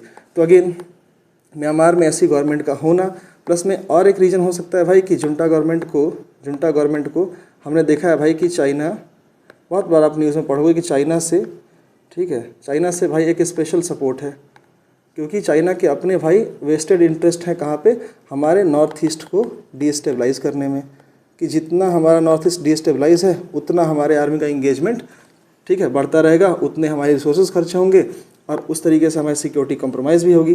तो भाई हमने देखा है कि जुंटा गवर्नमेंट का एक स्पेशल एफिलिएशन है किससे भाई, चाइनीज़ कम्युनिस्ट पार्टी से, तो फिर वहाँ पे भी हमारी सिक्योरिटी कॉम्प्रोमाइज़ होती है। तो अब देखो कि अगर कॉपरेशन हमारा नहीं है म्यांमार से, तो क्या हम अपने नॉर्थ ईस्ट की रीजनल सिक्योरिटी को ठीक है इंश्योर कर पाएंगे? Again it's a question to be debate on, और नहीं ही कर सकते। अगर हमारे बॉर्डरिंग कंट्री से, स्पेशली उस बॉर्डरिंग कंट्री से जहाँ पे हम अपना बॉर्डर शेयर करते हैं, लैंड बॉर्डर शेयर करते हैं, और उसका नेचर पोरस है, ठीक है, वहाँ पे हमारे एथनिक टाइज़ हैं, if you know about the है ना नॉर्थ ईस्टर्न पीपल और Chin people who live across the border towards the Myanmar side, तो भाई अगर उनके पास एथनिक बाउंड्री है, एथनिक टाइज़ है हमारे, तो ऑफकोर्स लोगों का आना जाना लगा ही रहता है, उस बीच में कौन इंसर्जेंट है कौन सिविलियन है, वेरी टफ टू रिकॉग्नाइज। और उस केस में अगर वहाँ के गवर्नमेंट का साथ नहीं मिला तो वहाँ की रीजनल सिक्योरिटी जो है हमारे नॉर्थ ईस्टर्न स्टेट्स की अगेन कॉम्प्रोमाइज़ होती है। ठीक, तो क्यों भाई ज़रूरी है? क्योंकि म्यांमार इंपॉर्टेंट है हमारे रीजनल सिक्योरिटी के लिए। आगे बात समझ में? तो इसमें भाई हम 2 पॉइंट सिर्फ लिख सकते हैं भाई, है ना, कि सेफ हेवंस है ना, म्यांमारी जो सॉयल है ना वो एक तरीके से सेफ हेवंस है किसके भाई? नॉर्थ ईस्ट इंसर्जेंट्स के लिए।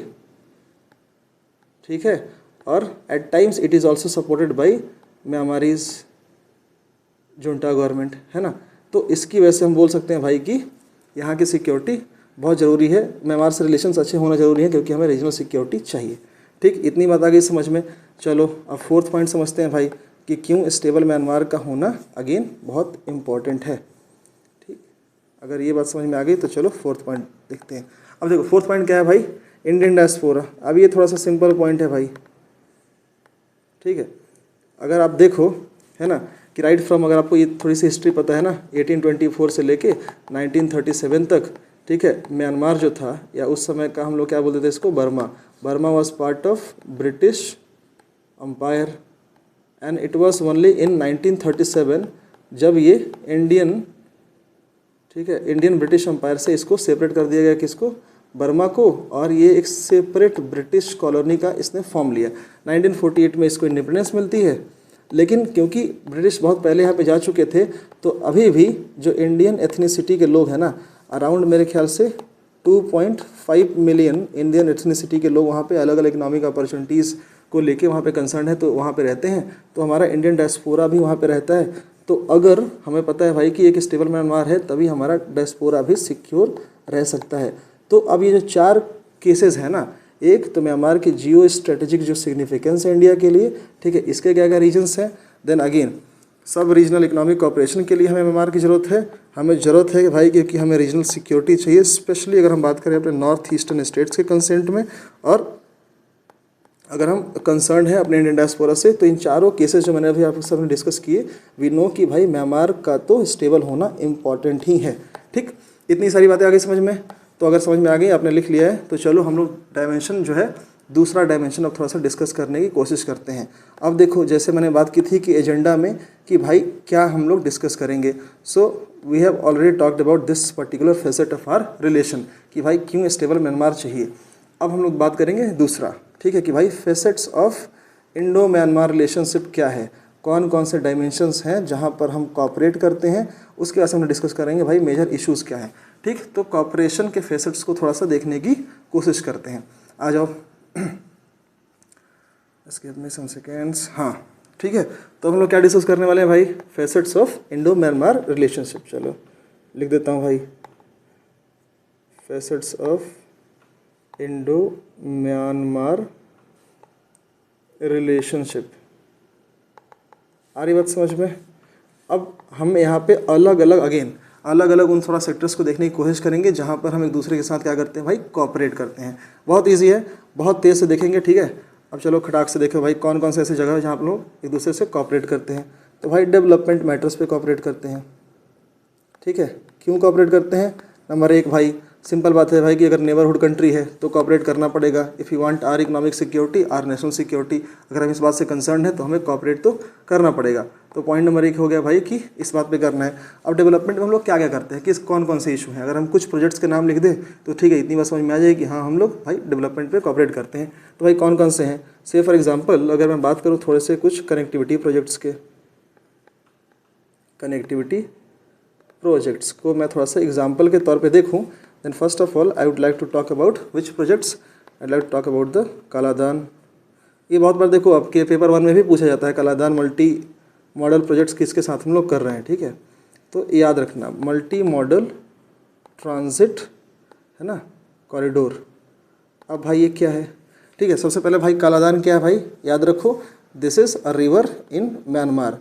मल्टी मॉडल क्या है भाई, डिफरेंट मोड्स ऑफ ट्रांसपोर्टेशन हम लोग यूज़ करते हैं भाई, तो इसको हम लोग कहते हैं कि मल्टी मॉडल। अब इसको थोड़ा सा मैप के थ्रू देखने की कोशिश कर लेते हैं कि क्या है। अब देखो, अगर आप इसको देख सकते हो तो मेनली इसका ऑब्जेक्टिव क्या है, सबसे पहले हम लोग थोड़ा सा डिस्कस करने की कोशिश करते हैं। देखो ऑब्जेक्टिव है अपने ईस्टर्न इंडिया को, है ना, म्यांमार के सितवे पोर्ट से क्या करना भाई, कनेक्ट करना। और कनेक्ट कैसे करना, through multiple ways, multiple modes of transportation.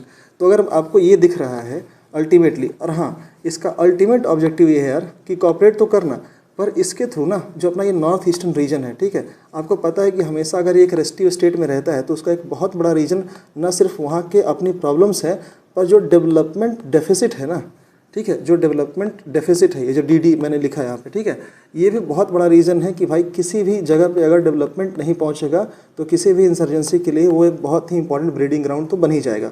तो उस केस में भाई इस पर्टिकुलर कनेक्टिविटी प्रोजेक्ट के थ्रू हमारा एक बहुत बड़ा जो आप कह सकते हो कि ऑब्जेक्टिव है अचीव करना, वो है अपने नॉर्थ ईस्टर्न स्टेट्स को डेवलप करना, जैसे यहाँ पे इंसर्जेंसी की प्रॉब्लम को ख़त्म की जा सके, ठीक है।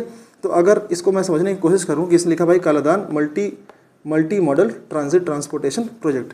तो अब देखो, अगर मुझे दिख रहा है कोलकाता, तो भाई यहाँ से अगर कोई भी कार्गो को शिप करना है तो भाई मैं क्या करूँगा, सबसे पहले यहाँ से गया ये sea route which is around 539 kilometres, इसको ट्रेवल करेंगे थ्रू द शिप्स, ठीक है, कार्गो शिप्स के through, and ultimately will reach to Sittwe, ठीक है। अब सितवे क्या है भाई, सितवे है हमारे, याद रखना आप न्यूज़ में सुनते होगे रखाइन स्टेट के बारे में, रखाइन स्टेट के बारे में सुनते होगे। देखो मैं दिखा देता हूँ कहाँ पे है, ये देखो रखाइन स्टेट दिख रहा है आपको, ये तो चिन्ह हो गया, and this is your Rakhine state. ये एक इंपॉर्टेंट रोहिंग्या इशू के लिए भी इसका नाम आता है, तो थोड़ा सा याद रखना। तो अगर आप रखाइन स्टेट के थ्रू देख सकते हो तो ये आपका वेस्ट बंगाल है, यहाँ कहीं कोलकाता है, और यहाँ से पहले रखाइन स्टेट के कहाँ पे, सितवे पोर्ट को सबसे पहले कनेक्ट करना, which is about 539 kilometres away from Kolkata. तो सबसे पहले अगर मैं यहाँ गया, ठीक है, रखाइन स्टेट तक गया, then will try to develop the inland waterways, ठीक है, इनलैंड वाटरवेज को डेवलप करेंगे। और इस इनलैंड वाटरवेज में कौन सा रिवर यूज़ होगी भाई, ये होगी हमारी कालादान, ठीक है, कालादान रिवर को हम लोग को यूज़ करना है।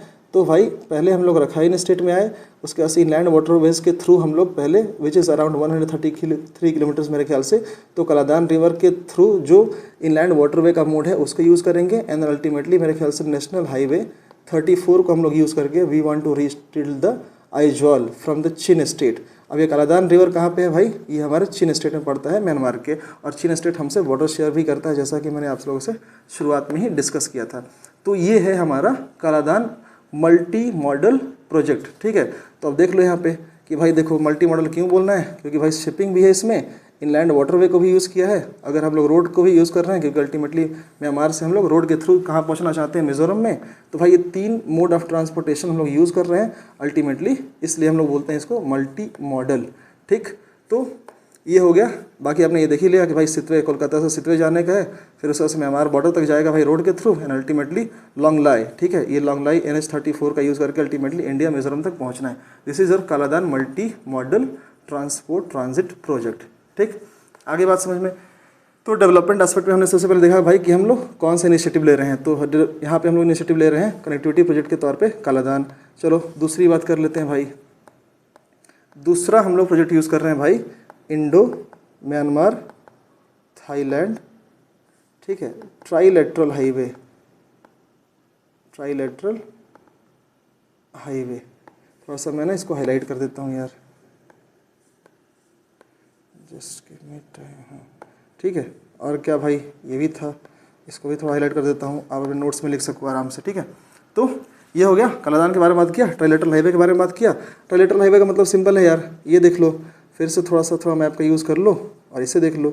मेनली ये कंट्रीज़ देख रहे हो आप, इंडिया के through India, Myanmar, ultimately Thailand को कनेक्ट करना थ्रू, ठीक है, अ पर्टिकुलर हाईवे, जिससे कि हम अपने आप को ये इकोनॉमिकली इंटीग्रेट कर सकें, किससे, म्यांमार से, और उसके बाद से थाईलैंड से, और अल्टीमेटली साउथ ईस्ट एशिया से, जिससे कि इसके थ्रू यहाँ भी हमारे नॉर्थ ईस्टर्न स्टेट्स में अल्टीमेटली डेवलपमेंट पहुँच पाए, ठीक है। तो ये पर्टिकुलर हमारा ऑब्जेक्टिव होगा, ठीक है। क्या हो गया ये, हाँ चलो, तो ये बात समझ में आ गई कि भाई इस पर्टिकुलर प्रोजेक्ट के थ्रू हम लोग ट्राईलेटरल हाईवे बना रहे हैं, जो कहाँ से पास होगा, इंडिया से, म्यांमार से और थाईलैंड से, और इसके थ्रू हमें नॉर्थ ईस्टर्न रीजन्स को क्या करना है, डेवलप करना है through it's integration with the south East Asia, ठीक। तो ये बात समझ में आ गई।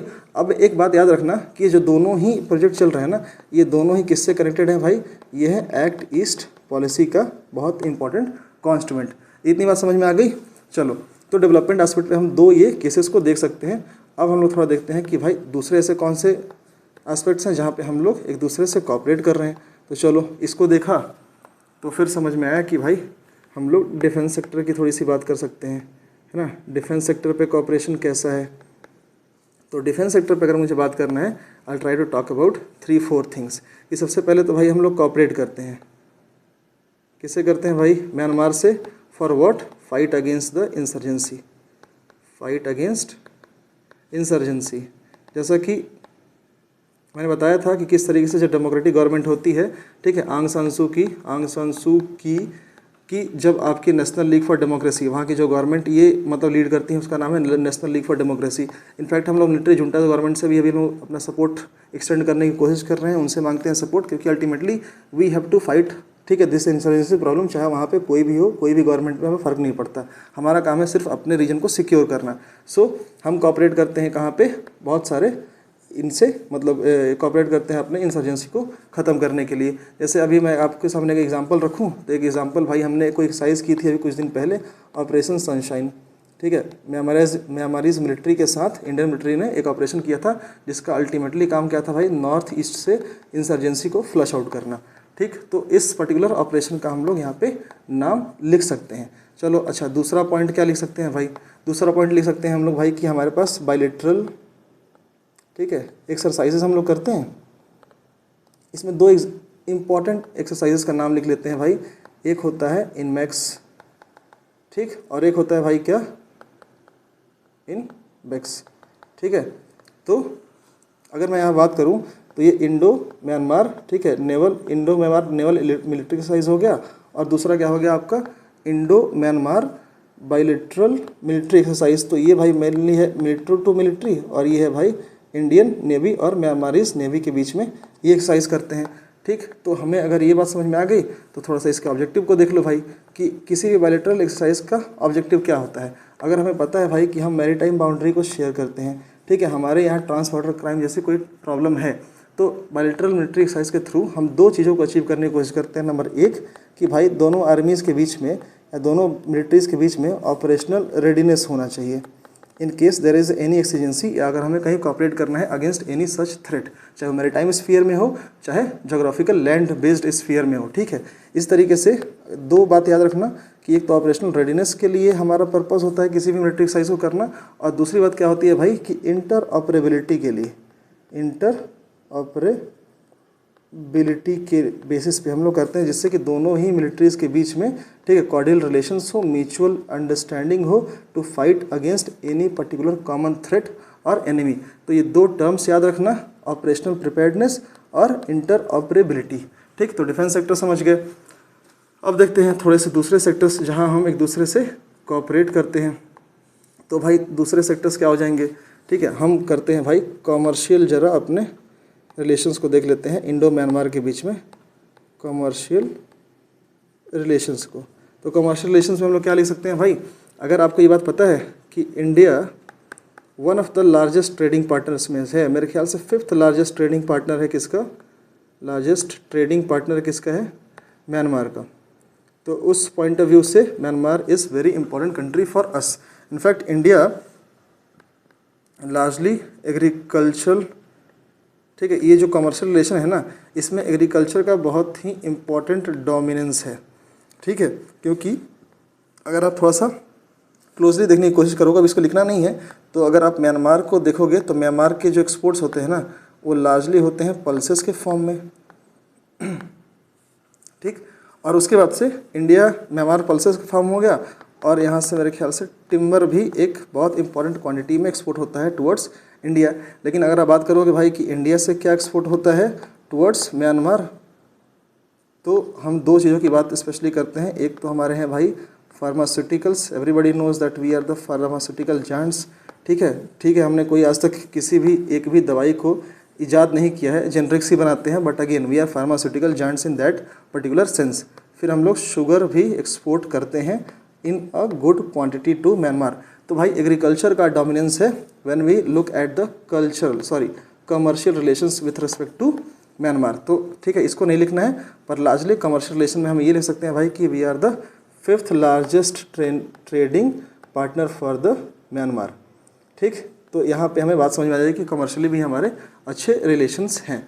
ठीक, अच्छा, अब क्या बात कर सकते हैं भाई, अब बात कर सकते हैं हम लोग अपने, इनफैक्ट इसमें हाँ एक बहुत इंपॉर्टेंट मैंने आपसे बात करना भूल गया कि यार देखो म्यांमार ना एक ठीक ठाक, ठीक है, प्रोड्यूसर है। ठीक है, वहाँ पे मतलब कि आप कह सकते हो कि इन्वेस्टमेंट हम लोग करते हैं किसमें भाई, ऑयल एंड गैस में। ठीक है, ये एक इम्पॉर्टेंट प्रोड्यूसर है म्यांमार, किसका, ऑयल एंड गैस का। यहाँ पे रिजर्व्स हैं, तो इसलिए ये हमारे कमर्शियल सेंस में जब हम बात करें तो ऑयल एंड गैस के लिए भी ये बहुत स्ट्रेटेजिकली इंपॉर्टेंट हो जाता है कि हम इनसे अपने रिलेशंस को इस्टेब्लिश करें। इसका एक एग्जांपल आप देखो कि कहाँ पे हम लोग अभी इंडियन ऑयल रिफाइनरी अपनी लगा रखी है, तो हम लोग यादाना, ठीक है, गैस फील्ड की बात कर सकते हैं। यादाना गैस फील्ड कहाँ है, थोड़ा सा देख लो, क्या पता कभी चमक जाए किसी पर्टिकुलर एग्ज़ाम में। देखो मेरे, अगर थोड़ा सा चेक करना, एक मिनट, हाँ यहाँ कहीं है। ठीक है, ये जो ये है ना, ये पर्टिकुलर टिप म्यांमार का। ठीक है, यहाँ पे आपका कौन सा है, यादाना, ठीक है, गैस फील्ड। और यहाँ पे इंडियन म्यांमार के बीच में जो हम लोग एक बहुत हेवी इन्वेस्टमेंट किए हैं यहाँ पर गैस को प्रोड्यूस करने के लिए। So ultimately this is the name of that particular field जहाँ पे हमने इन्वेस्टमेंट किया है, और ये हमारे अंडमान सी, ये पर्टिकुलर अंडमान सी है, तो अंडमान आइलैंड से बहुत ही पास है। तो आप इसके बारे में थोड़ा सा समझ लो कि हमारा कमर्शियल इंटरेस्ट जो है ना विथ रिस्पेक्ट टू नेपाल, वो इस सेंस में भी है कि भाई we have got very special interest in the oil and the gas reserves of the Myanmar. तो इस केस में हम लोग गैस और ऑयल की बात कर सकते हैं। ठीक, दूसरे बातें करते हैं भाई कि कल्चरल, अगर मैं बात करूँ कल्चरल एंड, ठीक है, पीपल टू पीपल कॉन्टैक्ट के बेसिस पे हम क्यों एक दूसरे के लिए बहुत इंपॉर्टेंट कंट्री हैं, वहाँ हमारा कॉपरेशन कैसे है। सो वी नो भाई कि बुद्धिज़्म जो है ना, कहाँ से इसका शुरुआत हुआ था भाई, इंडिया से। और if you talk about this fact कि भाई ऑलमोस्ट 90% मतलब मेनली 87 पॉइंट सम परसेंटेज में यहाँ पे म्यांमार में है Buddhist and they are in majority. So cultural relations के बारे में बात करें ना, तो हमारे भाई हिस्टोरिकल एसोसिएशन तो है ही, ठीक है, क्योंकि हम लोग कल्चर के बेस पे एक दूसरे से कॉपरेट करते हैं। Ultimately lot of tourism happens from Myanmar to India and India to Myanmar on this particular ground की भाई वहाँ पे बुद्धिस्ट मेजॉरिटी है, और हमारे यहाँ भी माइनॉरिटी ही सही पर बुद्धिस्ट एग्जिस्ट करते हैं। तो भाई यहाँ पे ये टूरिज़्म के फॉर्म में we have got good cultural relations with Myanmar. तो हम लोग टूरिज़्म की बात कर सकते हैं क्योंकि वहाँ पे एक सर्टेन मेजॉरिटी रहती है बुद्धिस्ट की, ठीक। इसी तरीके से देखो कि अभी एक आनंदा टेम्पल है वहाँ पे, बस इस एग्जाम्पल को याद रखना। आनंदा टेम्पल कहाँ है भाई, एक बगान स्टेट है इन म्यांमार। तो यहाँ पे एक टेम्पल है आनंदा टेम्पल, इसके रिस्टोरेशन के लिए Indian government has given money और उसको रिस्टोर करने की कोशिश कर रही है। तो अगेन कल्चरल कॉन्टेक्स्ट में हम लोग यहाँ बात कर सकते हैं। एक बहुत इम्पॉर्टेंट है ना, और हम कॉन्टेक्स्ट में बात कर सकते हैं जब हम पीपल टू पीपल कॉन्टैक्ट को इस्टेब्लिश करने की कोशिश करते हैं, तो इस कॉन्टेक्स्ट में हम लोग बात कर सकते हैं बॉर्डर हार्ट्स की, ठीक। अब बॉर्डर हार्ट्स क्या है भाई, बॉर्डर हार्ट्स देखो, अगर आप देखने की कोशिश करो अगेन किसी भी मैप को, just give me some seconds, आप यहीं देखो, ठीक है। तो जनरली अगर आप इंडिया के बारे में बात करो तो मेन इन इंडिया तो यहीं पे डेवलपमेंट होता है, ठीक है। मतलब मैं ये नहीं कह रहा हूँ कि डेवलपमेंट यहाँ नहीं है, but again comparing this particular region, यहाँ पे डेवलपमेंट तो नहीं पहुँचा है। तो जनरली बॉर्डर हार्ट्स होते हैं ना, रिमोट बॉर्डर एरियाज़ में रहने वाले हमारे उन लोगों के लिए जिनके पास इकोनॉमी लाइवलीहुड को लेकर बहुत सारी अपॉर्चुनिटीज़ नहीं है, या वहाँ पे डेवलपमेंट के फॉर्म में जो सप्लाईज होनी चाहिए वहाँ पे नहीं पहुँच पाती हैं। तो यही केस भाई म्यांमार के लिए भी है। अगर म्यांमार का भी वेस्टर्न मोस्ट रीजन है तो यहाँ पे रहने वाले लोगों को सेम प्रॉब्लम फेस होती है। तो अगर दोनों गवर्नमेंट जब भी कॉपरेट करे, ठीक है, whenever the both government corporates, in that case हम लोग बॉर्डर हार्ट्स को इस्टेब्लिश या उसको थोड़ा सा फ्लरिश करने की कोशिश करते हैं, ठीक है। क्योंकि जो भी ये इलीगल ट्रेड यहाँ पे होता है ना, इसका बहुत बड़ा रीज़न है कि भाई यहाँ पे बॉर्डर हार्ट जैसी चीज़ें नहीं होती हैं। अब इस बॉर्डर हार्ट में ऐसा क्या होता है कि यहाँ पे चीज़ें होने लगती हैं भाई, इसी पर्टिकुलर जो ट्रेड है ना, जो लोकल प्रोड्यूस है, ठीक है, इन दोनों साइड के रीजन्स का, ठीक है, चाहे वो म्यांमारी साइड का हो चाहे इंडियन साइड का हो। तो जो यहाँ का लोकल ट्रेड है, जो लोकल एक्सचेंज का जो मैकेनिज्म है ना, इसको हम लोग बॉर्डर हार्ट्स के थ्रू क्या करते हैं भाई, रेगुलराइज करने की कोशिश कर देते हैं, ठीक है, रेगुलराइज करते हैं। क्योंकि वैसे भी जो मोस्ट ऑफ द बॉर्डर है भाई ये पोरस ही हैं। तो इससे क्या होता है कि लोगों के बीच में एक तो नंबर एक उनकी इकोनॉमिक डेवलपमेंट के लिए बहुत आराम हो जाता है, ठीक है, उसके लिए बहुत इंपॉर्टेंट है। प्लस में उनको सप्लाईज मिलती हैं, और दूसरी बात है कि लोगों के बीच में कल्चरल एक्सचेंज होने की वजह से भाई पीपल टू पीपल जो कॉन्फिडेंस है दैट ऑल्सो इंक्रीजेज मैनीफोल्ड, ठीक। तो एक ये बात कर सकते हैं हम लोग, है ना। तो बॉर्डर हार्ट्स का हमने कॉन्सेप्ट पढ़ा, और इसकी वजह से हो सकता है भाई कि इंसर्जेंसी पे भी बहुत बड़ा प्रभाव पड़ता है जब इकोनॉमिकली लोग स्ट्रेंथन होते हैं। अच्छा, एक और लास्ट में लोग क्या बात कर सकते हैं भाई कि disaster management is also a very important MGT, ठीक है। डिज़ास्टर मैनेजमेंट एक इम्पॉर्टेंट टूल है जहाँ पर एस्पेक्ट है जहाँ पर हम एक दूसरे से कॉपरेट करते हैं। इसका एग्जांपल देख लो भाई, कोई भी डिज़ास्टर, ठीक है, रिलीफ मिशन अगर आप इंडिया के देखो, ठीक है, तो बहुत बार आप देखोगे कि भाई म्यांमार में अगर कोई फ्लड आया, ठीक है, या अगेन भाई ये इंडियन ओशन का पार्ट है, तो साइक्लोन्स आर तो मतलब वेरी यूजुअल थिंग। अभी कौन सा मेरे ख्याल से यागी आया था, ठीक है, तो यागी था। तो इंडियन गवर्नमेंट हमेशा एक तरीके से कंसाइनमेंट है ना, और उसका नाम क्या होता है, भेजती है उनको, ठीक है, रिहेबिलिटेशन के लिए, रिस्टोरेशन के लिए, जिसको हम लोग थोड़ा सा प्रोफेशनल टर्म्स में क्या बोलते हैं भाई, HADR मिशंस, ठीक है, HADR मिशंस, जिसको बोलते हैं हम लोग भाई humanitarian assistance and disaster relief missions. तो इंडियन गवर्नमेंट बहुत बार इसे यूज़ करती है as a tool of our foreign policy objective, ठीक है। इसका एग्जांपल देख लो भाई, अभी ऑपरेशन मेरे ख्याल से सद्भाव चला था, ठीक है, जब इंडियन गवर्नमेंट ने एक तरीके से रिलीफ मटेरियल भेजा था। इसमें एक और ऑपरेशन मेरे ख्याल से अभी कुछ दिन पहले चला था, ऑपरेशन करुणा, ठीक है। तो सद्भाव एंड करुणा का हम लोग एग्जांपल लिख सकते हैं whenever we talk about our extension of relief material to the, ठीक है, Myanmar side in case of disaster management thing, ठीक, तो ये हम लोग यहाँ पे क्या बात करते हैं भाई कि फेसेट्स हमने देखा कि भाई ऐसे कौन कौन सी चीज़ें हैं, कौन कौन से एरियाज़ हैं जहाँ हम लोग कॉपरेट करते हैं।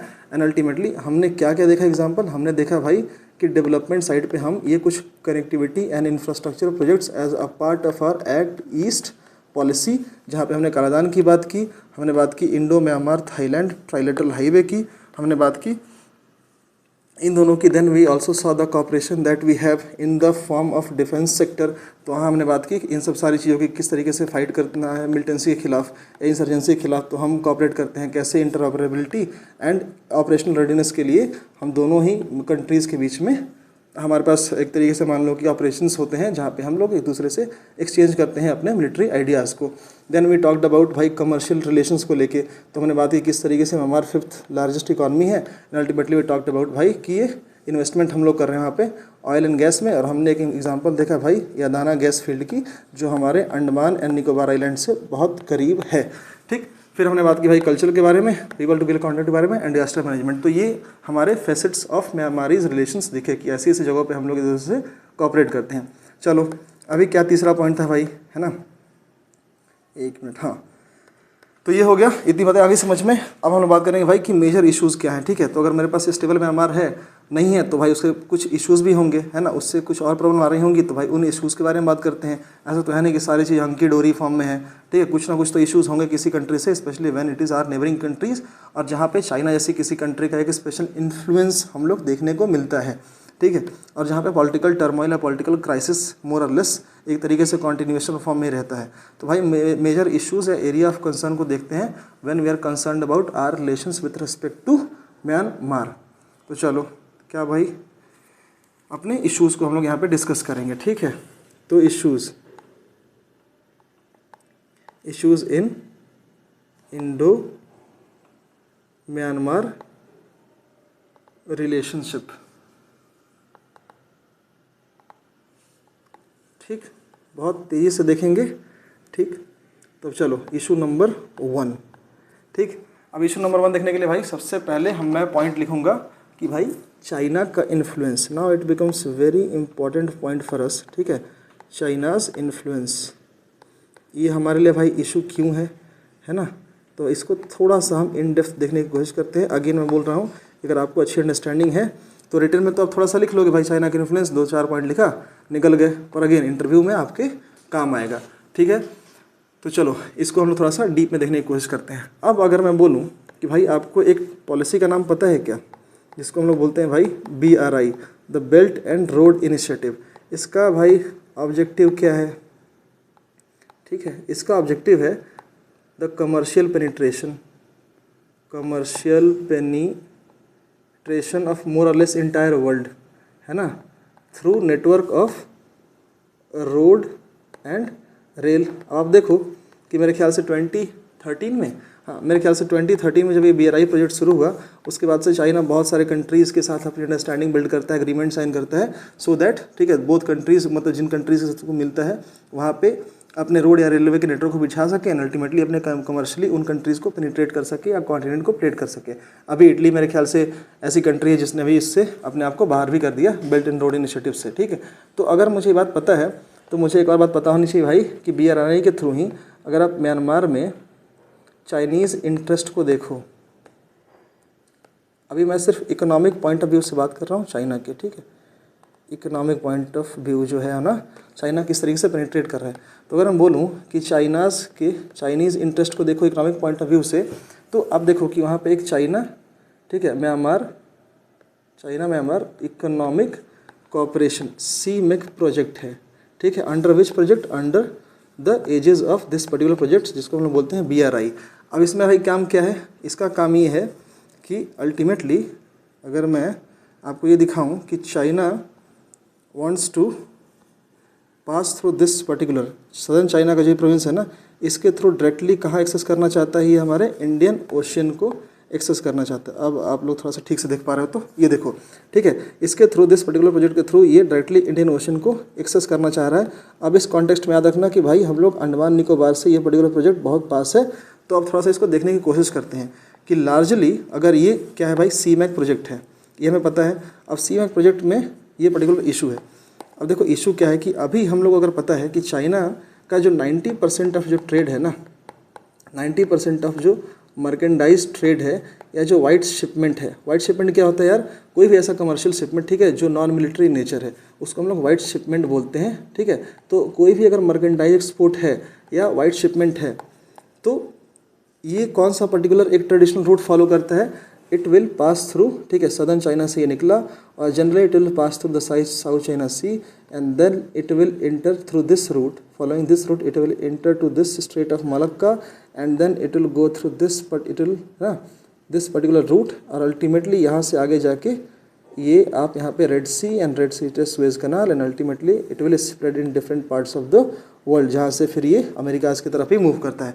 सो this is generally a traditional route follows by, ठीक है, followed by the Chinese shipments. तो ये पर्टिकुलर है और ये कहाँ पे ऑलमोस्ट 90% ट्रेड का यही हाल है चाइना का, ठीक। But we know the China has been at loggerhead with many countries in this particular region, ठीक है। कहाँ पर, इस पर्टिकुलर रीजन की अब बात करो, क्योंकि भाई चाइना बहुत बार ये एक तरीके से बहुत बड़ा ये ओशियन रिसोर्स है यहाँ पे, ठीक है, साउथ चाइना सी में, है ना। अब इस रिसोर्स के ऊपर अगर आपने बात जानते हैं थोड़ा भी आप यूएन क्लॉज के बारे में, एक मिनट, तो यूएन क्लॉज डिफाइन करता है सारी कंट्रीज़ के राइट्स को और उस राइट्स को, तो मतलब अगर मान लो कि यहाँ पे मेनली देखो बात क्या है कि मेनली अगर यहाँ पे वियतनाम है, मेनली यहाँ पे कंबोडिया है, ठीक है, यहाँ पे मलेशिया है, ठीक है, यहाँ पे इंडोनेशिया है, यहाँ पे आपका क्या है भाई, फिलीपींस है।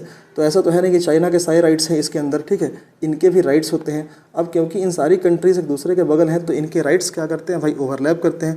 पर चाइना का एक असर्टिव नेचर है कि इन राइट्स को, कन्वेंशनल राइट्स को मानता नहीं है इन कंट्रीज़ के क्लेम्स को इस साउथ चाइना सी में, बिकॉज इट थिंक्स कि भाई ये तो मेरी टेरिटरी है और ये सिर्फ आता है उसके इकोनॉमिक डोमिनेंस की वजह से।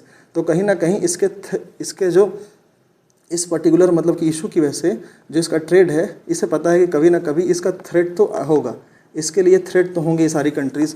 अब उस केस में China wants a new root all together. In fact अगर मान लो कि चाइना इस पर्टिकुलर रूट को फॉलो करे, मतलब सी मैक के through, China Myanmar economic cooperation के थ्रू इस रूट को फॉलो करे, तो ये जो पूरा एक्सटेंशन है ना ये ट्रेड का, ये जो पूरा स्ट्रेच है ये डिस्टेंस भी कम हो जाएगा। तो ये चाइना का अल्टीमेट इंटेंशन है सी मैक प्रोग्राम के थ्रू डायरेक्टली इंडियन ओशन को एक्सेस करना एंड अल्टीमेटली इस पर्टिकुलर रूट को फॉलो करना, ठीक है। इतनी बात आ रही है बस समझ में। Just give me some time भाई, अब पानी वानी पी लेता हूँ यार।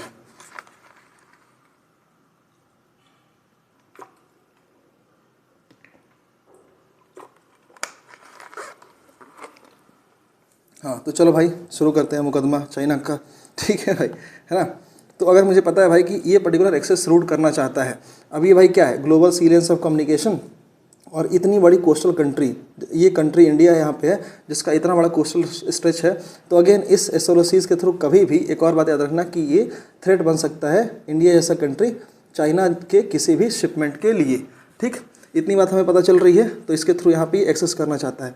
अब इंडिया के कॉन्टेक्स्ट में ये चाइना का इन्फ्लुएंस जो मैं यहाँ पे आपसे डिस्कस करने की कोशिश कर रहा हूँ भाई, इस कॉन्टेक्स्ट को भूल मत जाना इस डिस्कशन में, है ना, कि हमारे लिए क्या कंसर्न है भाई, चाइनीज़ इन्फ्लुएंस हमारे लिए एक तरीके से कंसर्न है। अब क्यों कंसर्न है हम लोग ये डिस्कस कर रहे हैं, इसको याद रखना, ठीक। तो अब अगर मुझे ये सारी बातें पता है कि इसे ये global sea lanes of communication है, यहाँ से चाइना का ट्रेड जाता है, इस पर्टिकुलर रूट को फॉलो करता है और ये one of the important choke point है क्या, स्ट्रेट ऑफ मलक्का, जो कभी भी चाइना के ट्रेड को चोक कर सकता है। तो अगर मुझे ये सारी बातें पता है and China wants this particular route to follow to completely enter the Indian Ocean, तो इस केस में अगर यहाँ पे चाइना आया तो just imagine the kind of economic, ठीक है, पेनिट्रेशन इन द म्यांमारीज इकॉनमी। तो अगर इकोनॉमिक पेनिट्रेशन हुआ तो एक तरीके से थ्रेट होगा इंडिया के जितने भी कनेक्टिविटी या इंफ्रास्ट्रक्चर प्रोजेक्ट्स हैं उनके लिए, ठीक है, कि कभी भी ओवरशैडो होंगे given the kind of investment China brings with it. तो एक तो बड़ी बात यह है भाई कि उसकी वजह से हमारा जो इकोनॉमिक प्रोजेक्ट चाइना में म्यांमार में चलते हैं वो ओवरशैडो होंगे। अब इस इशू के बियॉन्ड हमारी एक सबसे बड़ी जो प्रॉब्लम है ना, ये है भाई चाइना की, एक मिनट, हाँ, चाइना का एक स्ट्रैटेजी है जिसको हम लोग क्या बोलते हैं भाई, डेट ट्रैप, ठीक है, स्ट्रैटेजी। एक मिनट मैं इसको थोड़ा सा इधर लिखता हूँ, है ना, आप लोग थोड़ा सा समझने की कोशिश करो। आप लोग बहुत लोग जानते भी होंगे पर नहीं जानते तो समझ लो, ठीक है, जो बिगनर्स हैं, है ना। डेट ट्रैप स्ट्रैटेजी, अगर आपको इसके बारे में पता है तो देखो, होता ये है कि चाइना का एक नॉर्मल सा क्या है भाई, मॉडस ऑपरेंडाई ये है कि स्पेशली जब अगर अपने से ये छोटे किसी कंट्री में या जहाँ पर अपने स्ट्रेटेजिक इन्फ्लुएंस को ये ठीक है थोड़ा सा दिखा सकता है, ठीक है, तो उस केस में क्या करेगा चाइना कि अगर अपने से छोटे कंट्री के पास गया, ठीक है, in the name of building any से फॉर एग्जांपल कोई इंफ्रास्ट्रक्चर प्रोजेक्ट है, ठीक है, जैसे हमने किसका नाम लिया अभी, चाइना म्यांमार इकोनॉमिक कोऑपरेशन के थ्रू जिस तरीके से China road and rail link के नेटवर्क पे काम कर रहा है इन म्यांमार। तो जनरली होता क्या है ना कि चाइना जब भी ऐसी कंट्रीज़ के पास जाएगा ऐसे प्रोजेक्ट्स को लेके, तो जनरली इसका एक तरीका होगा, और तरीका ये होगा भाई कि once China interest any country, तो कोशिश करेगा कि अपने रोड और रेल लिंक के थ्रू, ठीक है, अपने इकोनॉमिक सिक्योरिटी के नाम पे, आज ये रोड और रेल लिंक के थ्रू घुसा है, ठीक है, कल ये कोशिश करेगा भाई कि यहाँ पे कोई इसके प्रोजेक्ट को, ठीक है, इसके एक सर्टेन प्रोजेक्ट को सिक्योरिटी देने के लिए, से फॉर एग्जांपल पोर्ट ही बन जाए, है ना, या से फॉर एग्जांपल कि इसी CMEC जो है ना, चाइना म्यांमार इकोनॉमिक कॉरिडोर का ही जो पार्ट है, कल यहाँ पे म्यांमार में एक पोर्ट बने जिससे डायरेक्टली इंडियन ओशियन में म्यांमार को एक्सेस मिल रहा है। अब इस पोर्ट के थ्रू क्या करेगा चाइना कि यार डेड ट्रैप स्ट्रेटजी, हाँ, तो देखो ये है क्या होगा या कि इस पोर्ट को डेवलपमेंट करने के लिए ना सिर्फ जनरली होगा कि चाइनीज़ कंपनीज वहाँ पे अपने मनी को इन्वॉल्व करेंगी and through a very very deliberate policy. अब चाइनाज़ कंपनी यहाँ पे डेलिबरेट करेगी, क्या करेगी, यहाँ पे एक प्रोजेक्ट को लॉन्च करेगी जिसका काम है भाई पोर्ट को बनाना। अब इस पोर्ट के लिए जो भी इन्वेस्टमेंट लगेगा वो आ रहा है किसका भाई, एक चाइनीज़ कंपनी का, और चाइनीज़ कंपनी क्या करेगी ना कि एक बहुत ही एग्जॉर्बिटेंट इंटरेस्ट रेट हाइक, ठीक है, चार्ज करेगी उस पर्टिकुलर कंट्री पे जहाँ पर ये गई है in the name of making और बिल्डिंग एनी इंफ्रास्ट्रक्चर प्रोजेक्ट। सो इसका इंटरेस्ट रेट जनरली होगा ना जो ग्लोबल लेवल पे जो इंटरेस्ट रेट्स हैं इंफ्रास्ट्रक्चर प्रोजेक्ट्स के लिए उसके कंपैरिजन में काफ़ी होंगे। जनरली क्या होता है भाई, ये होता है अगर पूरे मतलब ग्लोबल लेवल पे 8% है तो जनरली वहाँ पे क्या होगा भाई, ये 11 to 14% होगा। तो जनरली ये कंपनीज़ क्या करेगी, बहुत ही एग्जॉर्बिटेंट इंटरेस्ट रेट चार्ज करेगी उस कंट्री पे। अब होगा ये कि इस इंटरेस्ट को अगर वो कंट्री, देखो एक तो पहले गया ही ऐसी कंट्री में जो पहले पॉलिटिकली अनरेस्ट है, जैसे पॉलिटिकल अनरेस्ट उस कंट्री में, जैसे इस पर्टिकुलर केस में हमारे पास म्यांमार का इशू है ना। तो अगर यहाँ पे ये कंट्री गई, ठीक है, सॉरी यहाँ पे चाइना अगर गया तो उसके बाद से क्या करेगा कि भाई म्यांमार ऐसा बहुत चांस है कि इस इंटरेस्ट रेट को पे करने में हो जाएगा फेल। अब एक बार फेल हो गया then China will start negotiating its own terms कि भाई अगर हमने आपके यहाँ पोर्ट डेवलप किया है और अगर आप इंटरेस्ट रेट को पे नहीं कर पा रहे हो या प्रिंसिपल को पे नहीं कर पाओगे in a certain stipulated time period जो तय हुआ था, तो एक काम करो, इस पोर्ट को आप क्या कर दो, हमें दे दो लीज़ पे, से फॉर एग्जांपल 100 ईयर की लीज़ पे दे दो, या है ना 99 ईयर्स की, जो भी ऐसा कुछ वो टर्म एंड पॉलिसी यहाँ पे लेके चला है। तो ये पर्टिकुलर क्या है भाई, डेट ट्रैप स्ट्रैटेजी, कि किसी भी इंफ्रास्ट्रक्चर प्रोजेक्ट में चाइनीज़ कंपनी घुसेगी, एक हाई इंटरेस्ट रेट को चार्ज करेगी, और उसके बाद से अगर वो कंट्री देने में उसको फेल हो गया तो ultimately it will take that particular thing on the lease. अब इसका एक बहुत ही, ठीक है, प्राइम एग्जांपल हमारे पास कहाँ पे है भाई, हम्बनटोटा में। अगर आपको याद है कि हम्बनटोटा कहाँ है भाई, श्रीलंका का एक पार्ट है, और हम्बनटोटा में यही हुआ। Right now China is on, ठीक है, taken this port on the 99 years के लीज पे इसने ले रखा है, और अपने अब ट्रेड को सिक्योर करने के नाम पे चाइना हैज़ ब्रॉट इट्स, ठीक है, शिप्स, है ना, जो मिलिट्री शिप्स हैं, ठीक है, टू एक्सटेंट चाइना की मिलिट्री भी कुछ एक्सटेंट में यहाँ पे डिप्लॉयड है। अब ये इंडिया के लिए बहुत बड़ी प्रॉब्लम है, जैसे कि हम्बनटोटा हुआ, इंडिया फियर्स कि कल अपने इंटरेस्ट को सिक्योर करने के नाम पे यहाँ पे एक पोर्ट आएगा, और उस इंटरेस्ट के नाम पे Chinese military and Chinese warships भी कल इस पर्टिकुलर पोर्ट का हिस्सा होंगी। अब अगर आप लोगों को बस एक और बात कि अगर आप लोग को एक पॉलिसी के बारे में पता है ना, चाइना की पॉलिसी है भाई क्या, स्ट्रिंग ऑफ पर्ल्स, है ना, and this is largely directed towards choking India's strength, है ना, चोक करना किसको भाई, इसके लिए इंडिया में। अब देखो ये कोई ऑफिशियल पॉलिसी नहीं है स्ट्रिंग ऑफ पर्ल्स, चाइना की कोई ऑफिशियल पॉलिसी नहीं है, पर ये क्या है, एक्सपर्ट सर्कल्स में हम लोग बोलते हैं भाई कि there is string of pearls policy. अब देखो इसका ऑब्जेक्टिव क्या है, इसका बहुत ही क्लियर ऑब्जेक्टिव है कि जो भी अगर हमारे पास, ठीक है, if this is R India, तो इसके अराउंड जितने भी कंट्रीज़, यहाँ पे श्रीलंका है, से फॉर एग्जांपल यहाँ पे आपका मालदीव है, ठीक है, यहाँ पे आपका बांग्लादेश है, यहाँ पे आपका अगर मैं बात करूँ तो म्यांमार है, यहाँ पे आपका सो कॉल्ड ग्रेट हमारा, ठीक है, दोस्त पाकिस्तान है। तो भाई इन सारी कंट्रीज़ में इंडिया के चारों ओर, ठीक है, इंडिया के चारों ओर जो भी कंट्रीज़ है ना, इन पे अपने फ्रेंडली रिलेशंस को इस्टेब्लिश करना, वहाँ पे इंफ्रास्ट्रक्चर प्रोजेक्ट्स को बनाना और उसके थ्रू इंडिया को चोक करने की कोशिश करना। से for example right now Bangladesh is part of the BRI project. तो कल यहाँ पे बनेगा एक पोर्ट।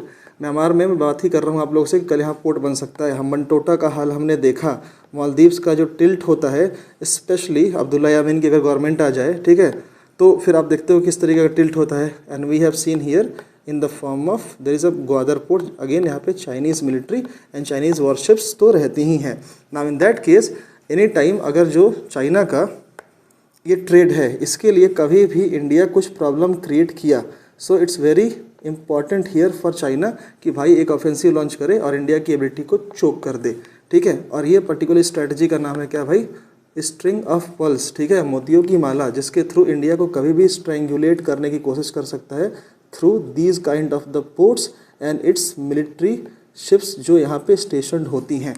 इतनी बात समझ में आ रही है। तो अब ये क्या, अगर मैं जिस कॉन्टेक्स्ट में कब से बातें कर रहा हूँ आप लोगों से कि भाई क्यों जो चाइना का इन्फ्लुएंस है ना, जो अनड्यू इन्फ्लुएंस है म्यांमार में, ये हमारे लिए एक प्रॉब्लमेटिक सिचुएशन है, वो इसीलिए है ना। हम लोग कहाँ बात कर रहे थे भाई, चाइनाज़ के इन्फ्लुएंस को हमें कहीं ना कहीं किसी तरीके से लिमिट करना होगा। इसका रीज़न ये है भाई कि बस यहाँ पे लिख लो, ठीक है, जस्ट फॉर हिंट कि BRI का पार्ट है क्या भाई, CPEC। थोड़ा सा बस इसको ना स्ट्रीक की तरह लिखो, सॉरी CPEC नहीं, यहाँ पे चाइना म्यांमार इकोनॉमिक कोऑपरेशन। हमने यहाँ बात की भाई कि यहाँ पे क्या एक तरीके से जो मर्केंडाइज एक्सपोर्ट है, एक तरीके से जो वाइट शिपमेंट है, तो ये वहाँ पे इस जो ट्रेडिशनल रूट फॉलो करते हैं उसको प्रॉब्लम है। इसके थ्रू इसको भाई मिलेगा क्या, डायरेक्ट एक्सेस, कहाँ पे भाई, इंडियन ओशियन में। और इंडियन ओशियन में मिलने का मतलब भाई कि ये हमारे अगेंस्ट सिक्योरिटी के लिए प्रॉब्लमेटिक है, बिकॉज आर ट्राई कमांड, अगर आप बात करो अपना ट्राई कमांड यहीं पे है अंडमान एंड निकोबार में, very close to the Myanmar's port, ठीक है। तो उसके लिए हमारे लिए क्या एक प्रॉब्लमेटिक सिचुएशन क्रिएट कर सकता है। प्लस में हमने क्या बात की भाई कि इसी के थ्रू चाइना की डेड ट्रैप स्ट्रेटजी DTS के बारे में बात की, और फिर हमने बात की स्ट्रिंग ऑफ पल्स पॉलिसी के बारे में, ठीक है। और इसके थ्रू किस तरीके से चाइना स्ट्रैंगुलेट करना चाहता है, and these are the reasons कि हम इसके इन्फ्लुएंस को यहाँ पे लिमिट करना चाहते हैं।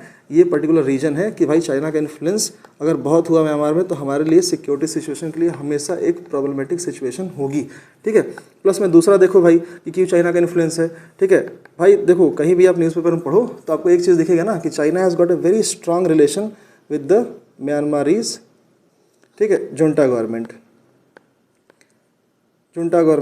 बहुत इजी है भाई, दोनों ही डेमोक्रेटिक सेटअप में बिलीव नहीं करते हैं, whether it is junta government और चाइनीज़ गवर्नमेंट। तो इनके लिए बहुत इजी है भाई कि पॉलिटिकल लेवल पे कोऑपरेशन करना। इनफैक्ट बहुत बार ऐसा न्यूज़ में आता है भाई कि म्यांमारीज जो इंसर्जेंट्स हैं ना, सॉरी जो यहाँ पे आके हमारे नॉर्थ ईस्ट में, ठीक है, इंसर्जेंसी जैसी घटनाओं को अंजाम देते हैं, उनके लिए चाइना सपोर्ट करता है to Myanmar, because it has got a very special vested interest in making India's north east destabilised, ठीक है। तो ये एक बहुत बड़ा प्रॉब्लम है हमारे लिए, क्योंकि चाइना का जो इन्फ्लुएंस है म्यांमारी गवर्नमेंट के ऊपर, प्लस में जो आर्म्स, ठीक है, आर्म्स का जो सपोर्ट मिलता है हमारे इंसर्जेंट्स को, हमारे यहाँ के जो बहुत सारे लोकल जो सेपरेटिस्ट ग्रुप्स हैं, LSGs जो है ना, उनको ये आर्म्स और मटेरियल सप्लाई भी करता है। इन दैट केस में हमें ठीक है, इसका इन्फ्लुएंस बहुत ही इंपॉर्टेंट है कि भाई म्यांमार हमारे कंट्रोल में अगर नहीं है तो एटलीस्ट हमारे लिए एक स्टेबल कंट्री हो, हमारे लिए एक कॉर्डियल रिलेशन हमारे साथ रहे, जिससे कि हम अपनी सिक्योरिटी को, ठीक है, इन्फ्लुएंस ना होने दें and the behest of China, ठीक है। तो एक बात ये हो गई, तो हमें ये बात समझ में आ गई भाई कि चाइना के इन्फ्लुएंस का मतलब क्या है। यहाँ पे ये एक बहुत बड़ा इशू है कि चाइना के इन्फ्लुएंस को ख़त्म करना, उसको अरेस्ट करना, जिससे कि वो उसका इकोनॉमिक और पॉलिटिकल इन्फ्लुएंस थोड़ा सा कम हो सके इन म्यांमारीज गवर्नमेंट और द सोसाइटी। एक केस समझ में आ गया।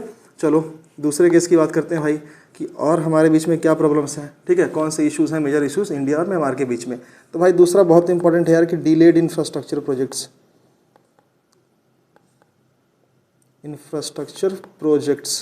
ठीक है, ये एक बहुत बड़ा प्रॉब्लम है हमारे पास यार। देखो हमने कितनी बात की यार, एक्ट ईस्ट पॉलिसी की बात की हमने। इसके अंदर बात भी क्या कि ट्राइलेटरल हाईवे है हमारे पास, ठीक है, हमने कालादान मल्टी मॉडल प्रोजेक्ट की बात की, पर आज तक दोनों कंप्लीट नहीं हुआ।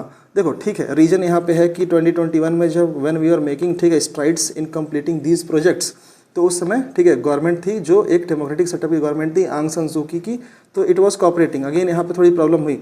स्टिल प्रॉब्लम ये होती है ना यार कि जितनी भी हमारी यार यहाँ पे इन्वॉल्वमेंट होता है इन प्रोजेक्ट्स को करने में, मेनली क्या इन कंट्री अपने ये पब्लिक लिमिटेड कंट्रीज़ का, सॉरी कंपनीज़ का, पब्लिक जो कंपनीज़ होती हैं सरकारी कंपनी। अब इनका एक बहुत बड़ा नेचर है भाई, है ना, कि कोई भी काम दे दो डिले करना ही है, ठीक है। उसके बाद से इनका क्वालिटी मैनेजमेंट बहुत प्रॉब्लम है, क्वालिटी के मैनेजमेंट को लेके इन प्रोजेक्ट्स में, तो उसकी वजह से बहुत सारे होते हैं डिले। तो ऑफ कोर्स म्यांमार गवर्नमेंट का थोड़ा सा रेजिस्टेंस क्रिएट करना इज अ प्रॉब्लम, बट ऐसा नहीं कि हमारे साइड से कोई प्रॉब्लम ही नहीं है। तो ये भी एक बहुत बड़ा इशू है भाई कि डिलेड इंफ्रास्ट्रक्चर प्रोजेक्ट्स। अगर हमें लगता है कि भाई हमें उस पर अपना इन्फ्लुएंस इस्टेब्लिश करना है और जिन प्रोजेक्ट्स के थ्रू करना है अगर वही कमज़ोर है तो फिर क्या ही मतलब है यार, ठीक। तो एक तो ये बात हो गई, मेजर इशू है कि भाई हम लोग का जो इंफ्रास्ट्रक्चर प्रोजेक्ट्स है ये बहुत ही डिलेड फॉर्म में होता है। अब देखो तीसरा हम लोग क्या बात कर सकते हैं भाई, issues on the border security. ये बहुत बड़ा प्रॉब्लम है भाई, issues on the border security. अब इसमें भाई कौन कौन से एलिमेंट्स हैं, ठीक है, इन एलिमेंट्स को थोड़ा सा डिस्कस कर लेते हैं। अब देखो arms and the drug trafficking. अगर आप लोगों में से किसी को ठीक है ये मणिपुर वाला सारा बवाल समझ में आ रहा है जो हमारे यहाँ चल रहा है, ठीक है, उसका एक बहुत बड़ा रीज़न है भाई drug trafficking, local insurgents group का उस पर्टिकुलर चीज़ में इन्वॉल्व होना एंड अल्टीमेटली ड्रग मनी का ठीक है इन्वॉल्वमेंट होना to support the insurgency in our north east security problems, ठीक है। तो एक ये बात तो हो गई। अब ये कैसे होता है भाई, आर्म्स एंड ड्रग ये ट्रैफिकिंग बहुत बड़ा इशू है, ठीक है। फिर हमने क्या बोला भाई, क्रॉस बॉर्डर, दूसरा एलिमेंट क्या है भाई, cross border insurgent movement. Again वही घिसी पिटी बातें हैं भाई, ठीक है। क्रॉस बॉर्डर इंसर्जेंसी होती है क्योंकि अगेन हमारी गवर्नमेंट का अपना एक स्पेशल इंटरेस्ट है इसको हमारे नॉर्थ ईस्ट को अनसेटल करने में, क्योंकि थोड़ा बहुत तो चाइना का इन्फ्लुएंस है हमारी इस गवर्नमेंट के ऊपर, स्पेशली जब ये जुंटा गवर्नमेंट होती है, ठीक है। आंग सान सू की गवर्नमेंट में जब थी तो we had good relations and she tried a lot to arrest the insurgency kind of things. She did not allow the Myanmari soil to be used, ठीक है, to infest the insurgency kind of thing in our north east। लेकिन यहाँ पे क्या हुआ कि Myanmar इस government में जब से ये जुंटा गवर्नमेंट आई है हमारे लिए प्रॉब्लम हुई है, ठीक है। तो थोड़ा सा ना ये पहले आर्म्स एंड ड्रग को थोड़ा देख लेते हैं भाई कौन कौन सी ऐसी जगह है। चारों को पहले उसको देखते हैं, इससे पहले हम एक और इशू को थोड़ा सा डिस्कस करते हैं कि भाई और तीसरा इसमें कौन सा एलिमेंट हो सकता है ना, काउंटरफीट, ठीक है, काउंटरफीट करेंसी या FICs की, है ना, फेक इंडियन करेंसी नोट्स, इसके थ्रू अगेन आर्म्स, ठीक है, इंसर्जेंसी सपोर्ट होती है, लोकल जो इकोनॉमी होती है ना ये डीस्टेबलाइज होती है, ठीक है। तो ये एक बहुत बड़ी प्रॉब्लम है। चौथा प्रॉब्लम क्या है भाई कि ट्रैफिकिंग इन पर्सन, है ना, trafficking in person is also a big challenge especially when we are concerned about the border security। अभी आप मौर्य में देखोगे ना, मौर्य कहाँ है भाई, ये मणिपुर का एक बॉर्डर टाउन है जो म्यांमार से अटैच है, ठीक है। अब यहाँ पे अभी आपने रिसेंटली देखा कि बहुत बार ना स्पेशली जो गर्ल्स को लेके जो ट्रैफिकिंग होती है ये बहुत रैम्पार्ट है।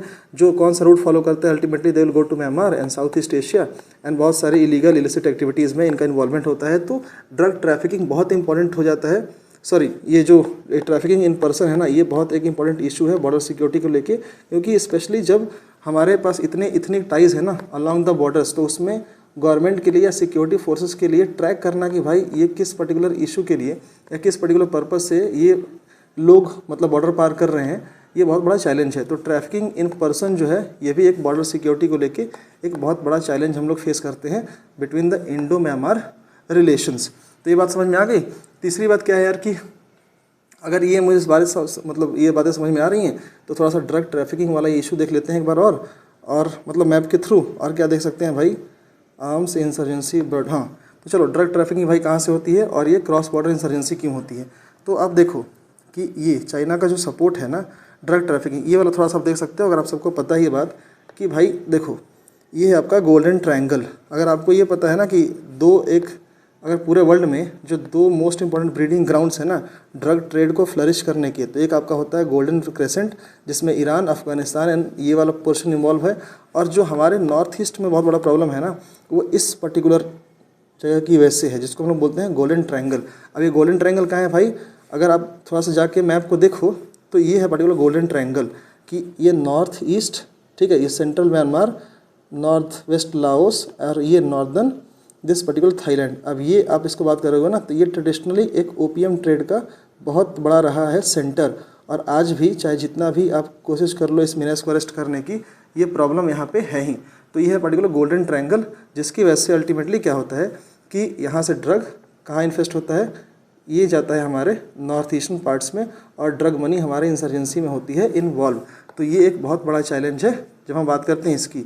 अब हम अगर दूसरी बात कर रहे हैं कि भाई इंसर्जेंसी कैसे होती है भाई, तो अगर आप देखो कि चाइना, म्यांमार और इंडिया का जो बॉर्डर है ना, स्पेशली ये वाला प्लेस, ये जो मैं बात कर रहा हूँ, ये बहुत इंपॉर्टेंट है breeding ground in terms of giving support to insurgency. क्योंकि चाइना, अब जैसे मैंने बार बार बता रहा हूँ कि यार चाइना का अपना इंटरेस्ट है, म्यांमार को भी फ़र्क पड़ता है नहीं, और अल्टीमेटली जो भी है उल्फा, अगर आप कुछ सेपरेटिस्ट ग्रुप की बात करो, ठीक है, united liberation front of Assam, या आप बात करो NSCN की, NSCN नॉर्थ, ये national socialist council of Nagaland, इसमें 2 ग्रुप्स हैं आपके, IM Isaac Muivah and then we have the K, NSCN K, that is ये national socialist council of Nagaland Khaplang. तो ये सारे ग्रुप्स हैं ना, इनका सबसे बड़ा जो ब्रीडिंग ग्राउंड है ये क्या है भाई, ये वाला। तो यहाँ से होती है आपकी असली में इंसर्जेंसी, यहाँ से होते हैं ये लोग एंटर अपने नॉर्थ ईस्ट में एंड दे डू इंसर्जेंसी, और ये सारी एक्टिविटीज़ में ये लोग होते हैं यहाँ पे इन्वॉल्व।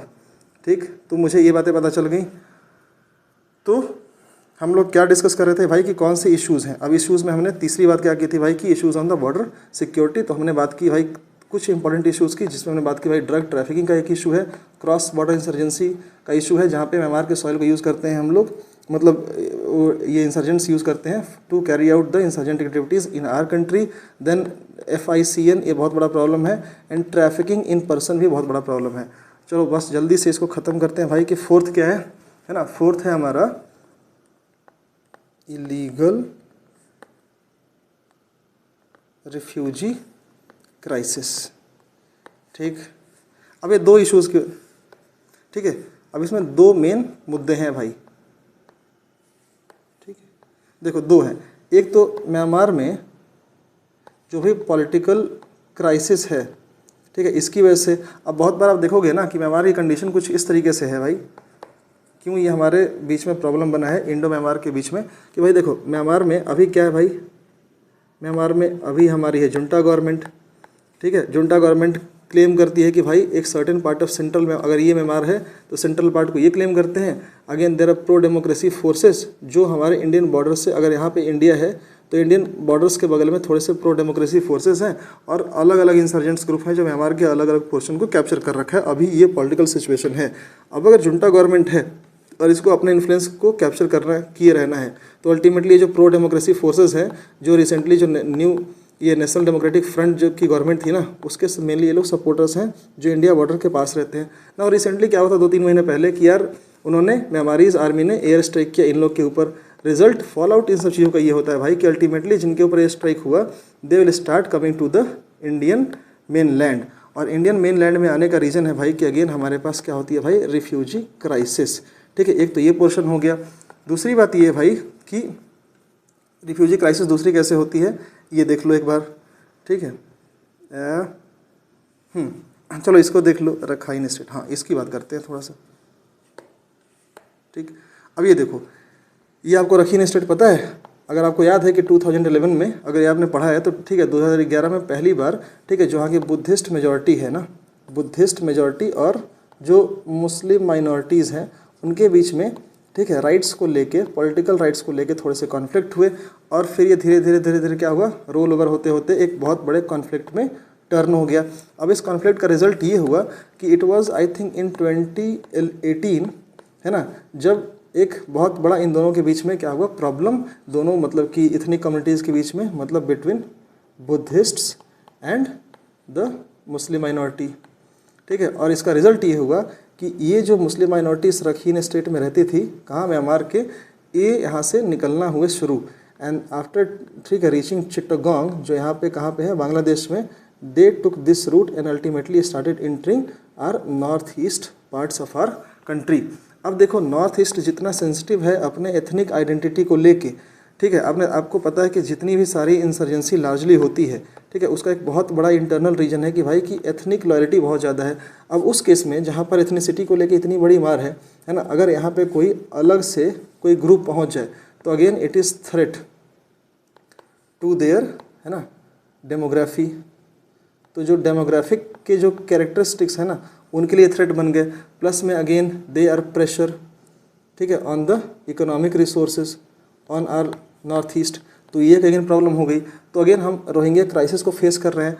फिर से हुआ ये कि जब अब हम बात करते हैं म्यांमार इस गवर्नमेंट से भाई कि टेक योर रिफ्यूजीज़ बैक, ठीक है, there are as many as some lakhs of refugee जो यहाँ पे रह रहे हैं। तो अब वहाँ के जो अल्ट्रा नेशनलिस्ट हैं म्यांमार के, दे, ठीक है, प्रोटेस्ट कि भाई अब तो हम नहीं लेने वाले ना। दिस इज़ द प्रॉब्लम कि हम किस तरीके की रिफ्यूजी प्रॉब्लम से अभी फेस कर रहे हैं।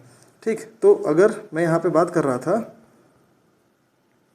एक मिनट, हाँ, इस रिफ्यूजी क्राइसिस की मैं बात कर रहा था। तो दो क्या हो गया भाई यहाँ पे, तो एक कि सबसे पहले म्यांमारीज आर्मी और कॉन्फ्लिक्ट होने की वजह से प्रो डेमोक्रेसी फोर्सेस के बीच में, ठीक है, प्रो डेमोक्रेसी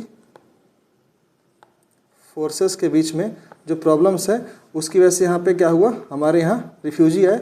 दूसरी बात है भाई कि रोहिंग्या इशू, ठीक है, एक बहुत बड़ा प्रॉब्लम है हमारे और म्यांमार के बीच में when we are dealing with the problems between India and Myanmar. तो ये चार बड़े इश्यूज़ को हम लोग याद रखेंगे अल्टीमेटली। ठीक, तो ये एक पर्टिकुलर हो गया। अब एक बस लास्ट इशू डिस्कस करते हैं भाई कि अब कौन सा प्रॉब्लम है। ठीक है, तो लास्ट प्रॉब्लम अगर हम लोग बात करें तो दिस विल बी कि भाई जो current political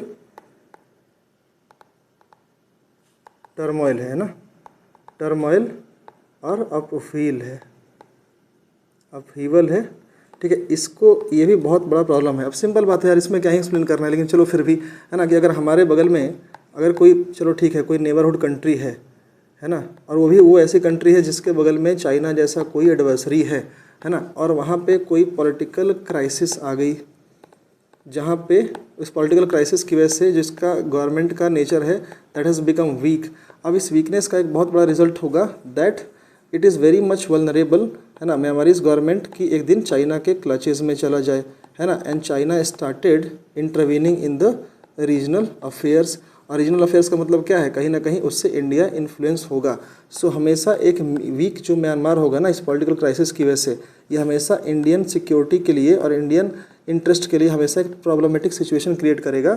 it may fall in the clutches of China and ultimately China may take its decisions on the behest of Chinese, ठीक है, डिसीजन, या चाइनीज़ डिसीजन मेकिंग में जो लोग बैठे हैं उनके बिहेस्ट पे ले सकता है, especially when it want to deal with the India. तो इस केस में अगेन ये प्रॉब्लम है। तो ये 5 पॉइंट अगर हमको पता है कि जो मेजर इश्यूज़ हैं इंडिया और म्यांमार के बीच में, तो हम इशू को बहुत इजीली डील कर सकते हैं। तो बस एक बार रिवाइज कर लो भाई कि क्या क्या इश्यूज़ हैं, major issues between India and Myanmar relationship. ये है भाई कि देखो, एक तो चाइना का इन्फ्लुएंस है, इसको कम करना है BRI की वजह से, इन सारी चीज़ों की वजह से। फिर उसके बाद से देखो डिलेड इंफ्रास्ट्रक्चर प्रोजेक्ट्स है। तीसरा हम लोग यूज़ करेंगे issue on the border security, drug trafficking की वजह से क्रॉस बॉर्डर इंसर्जेंस जो मूवमेंट्स हैं, FICN जो फेक इंडियन करेंसी नोट्स हैं, and then again trafficking in person. चौथा क्या था भाई, ये इलीगल रिफ्यूजी क्राइसिस हम लोग प्रॉब्लम फेस कर रहे हैं। क्यों? प्रो डेमोक्रेसी फोर्सेस का, because of the air strike that Myanmarese army did. तो वो लोग हमारे पास आए, again they have become the refugee, और उसकी वजह से रोहिंग्या भी 2018 से यहाँ पे आ रहे हैं। और ये प्रॉब्लम है कि हमारे नॉर्थ ईस्ट के एथनिक जो कम्युनिटी है उनके डेमोग्राफी के लिए एक बहुत बड़ी प्रॉब्लम है, हमारे इकोनॉमिक रिसोर्सेज पे एक तरीके से प्रेशर है। And ultimately the current problem जो है वहाँ पे, ये जो पॉलिटिकल अपीयल है, अगेन इट्स अ प्रॉब्लम, क्योंकि ये म्यांमार को एक वीक स्टेट बनाता है और अल्टीमेटली चाइना के बेस्ड पे काम कर सकता है, तो हमारा इन्फ्लुएंस होगा कम।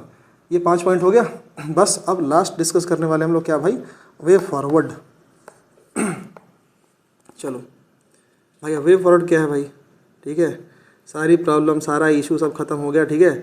अब वे प्रॉब्लम अल्टीमेटली क्या है भाई, वे फॉरवर्ड क्या करने हैं भाई थोड़े से नॉर्मल से चीज़ें लिखेंगे, है ना, जैसे फॉर एग्जांपल, ठीक है, मेनली लिखेंगे भाई क्या, स्ट्रेंथनिंग एक्ट ईस्ट, भाई मिला जुला के लिख डालो भाई, स्ट्रेंथनिंग एक्ट ईस्ट, ठीक है। अगर हमें म्यांमार से अपने रिलेशंस को अच्छे करने हैं, ठीक है, तो इसको करना होगा, क्योंकि अल्टीमेटली म्यांमार से अच्छे रिलेशंस का मतलब हमारा नॉर्थ ईस्ट सिक्योर होगा, ठीक, नॉर्थ ईस्ट हमारा सिक्योर होगा।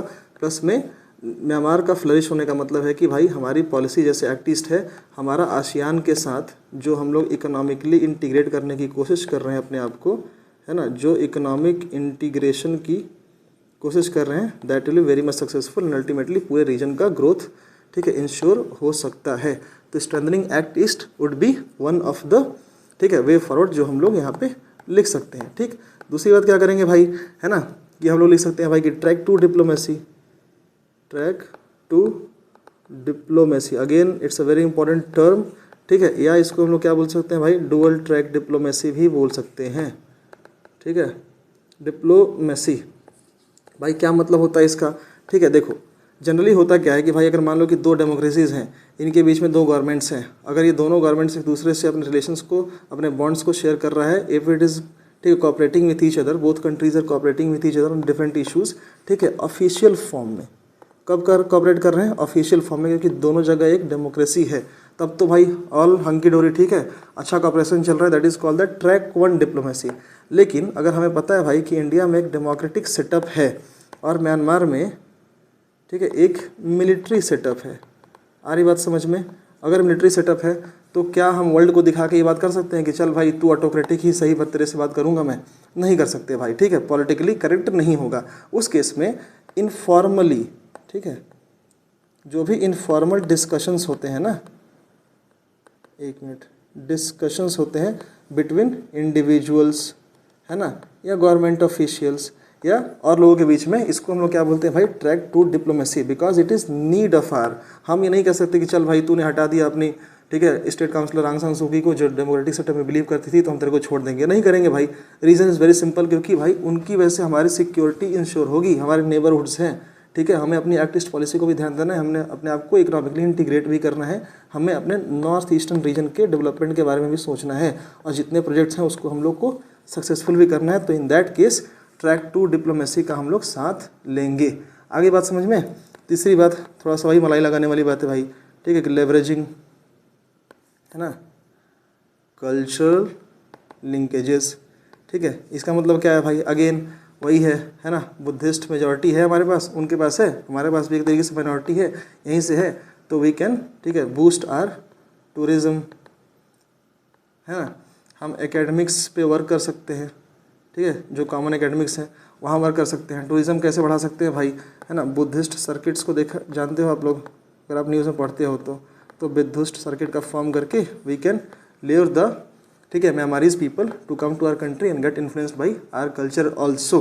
तो अल्टीमेटली क्या होगा भाई कि दोनों के बीच में बेटर कोऑपरेशन होगा, और अल्टीमेटली इंडिया को भाई, इंडिया का जो इकोनॉमिक, है ना, इकोनॉमिक इन्वॉल्वमेंट जो है ना, जो इकोनॉमिक इन्वॉल्वमेंट है भाई, पब्लिक कंपनीज़ को हटाओ, पब्लिक कंपनीज़ को कहो ना, और प्राइवेट एंटिटीज़ को कहो हाँ, जिससे कि अल्टीमेटली क्वालिटी हमारे जो प्रोजेक्ट्स की है ना, जो म्यांमार में है, या जो उनका टाइमली इम्प्लीमेंटेशन हो सके, जिससे जो भी हम अपने फॉरेन पॉलिसी ऑब्जेक्टिव्स को रियलाइज़ करना चाहते हैं, अचीव करना चाहते हैं, वो टाइम पर हो जाए। ठीक, तो ये सारी बातें रही भाई हम लोग, जिसको हम लोग वे फॉरवर्ड के तौर पे लिख सकते हैं। क्या लिख सकते हैं भाई, स्ट्रेंथनिंग एक्ट ईस्ट पॉलिसी के बारे में लिख सकते हैं। ट्रैक टू डिप्लोमेसी, अगेन याद रखना, ये इंटरनेशनल ये रिलेशन में यूज़ होने वाला बहुत इंपॉर्टेंट टर्म है। लेवरेजिंग कल्चरल ये linkages and ultimately involving India's economic involvement through the क्या प्राइवेट एंटिटीज़। तो ये चारों चीज़ें हो गई। अब देखो बस एक बार खट रिवाइज कर लो कि हमने क्या पढ़ना था भाई। वाई स्टेबल में हमारे हमने 4 रिलेशंस पढ़े। ये 4 एक पॉइंट, एक मिनट, हमने पॉइंट पढ़ा भाई इसके जियो स्ट्रेटेजिक सिग्निफिकेंस के लिए, जियो पॉलिटिकल सिग्निफिकेंस के लिए हमने पढ़ा भाई कि सब रीजनल इकोनॉमी को इंटीग्रेट करना है, उस बेसिस पे करना है काम। ठीक है, फिर हमने दूसरे रिलेशंस मतलब दूसरे इश्यूज़ को पढ़े थे कि क्यों म्यांमार हमें चाहिए। अल्टीमेटली देन हमने फेसेट्स देखे अलग अलग इंडो म्यांमार रिलेशंस के, डेवलपमेंट फेसेट्स देखा, डिफेंस कोऑपरेशन कहाँ होता है, कमर्शियल रिलेशंस क्या है, कल्चर रिलेशंस क्या है, एंड डिजास्टर मैनेजमेंट क्या है। ठीक है, उसके बाद से क्या है भाई, हमने देखे इश्यूज़, चाइना का इन्फ्लुएंस देखा हमने, डिलेड इंफ्रास्ट्रक्चर प्रोजेक्ट्स के बारे में पढ़ा, देन हमने पढ़ा बॉर्डर सिक्योरिटी के बारे में, इलीगल रिफ्यूजी के बारे में, एंड अल्टीमेटली वे फॉरवर्ड हमने लिखा। तो भाई ये होता है स्वाहा आपका इंडो म्यांमार रिलेशनशिप। अब एक बहुत इंपॉर्टेंट अनाउंसमेंट कि अगर आपको, मुझे पता है कि आप इसकी सही से नोट्स नहीं बना पाए होंगे, so if you want the summary sheet, ठीक है, so do join our Telegram, है ना। जस्ट गो, आपको यहाँ पे कहाँ मिल जाएगा भाई, लिंक मिल जाएगा आपको डिस्क्रिप्शन में, या तो ऐसा है कुछ डिफेंस बीस्ट ऑफिशियल, यहाँ पे कोई गैप अप नहीं है भाई, ऑफिशियल 01, ठीक है। या आप ज़रा एक बार लिंक देख लेना कहाँ पे भाई, डिस्क्रिप्शन में मिल जाएगा। मैं आपको समरी सीट इस पर्टिकुलर इशू का शेयर कर दूंगा, जाओ रटो छापो और best of luck for your examination. और इसको थोड़ा तैयार कर लेना, इसलिए तैयार कर लेना क्योंकि भाई इस बार ये इंपॉर्टेंट मुद्दा है ना हमारे, स्पेशली जब हम बात करते हैं अपने इंटरनल सिक्योरिटी के कंसर्न को लेके, स्पेशली जब हम बात करते हैं कि भाई अपने एक्ट ईस्ट पॉलिसी और कैसे हमारा नेबरहुड को हम टारगेट करना चाहते हैं, उस केस में ये बहुत इंपॉर्टेंट है। तो जाओ रटो, ठीक से 2-3 बार प्रैक्टिस करो and ultimately you will have great in depth understanding of this particular relation. तो चलो, थैंक यू, बाय बाय, मिलते हैं नेक्स्ट वीडियो में, सी यू ऑल, चलो बाय।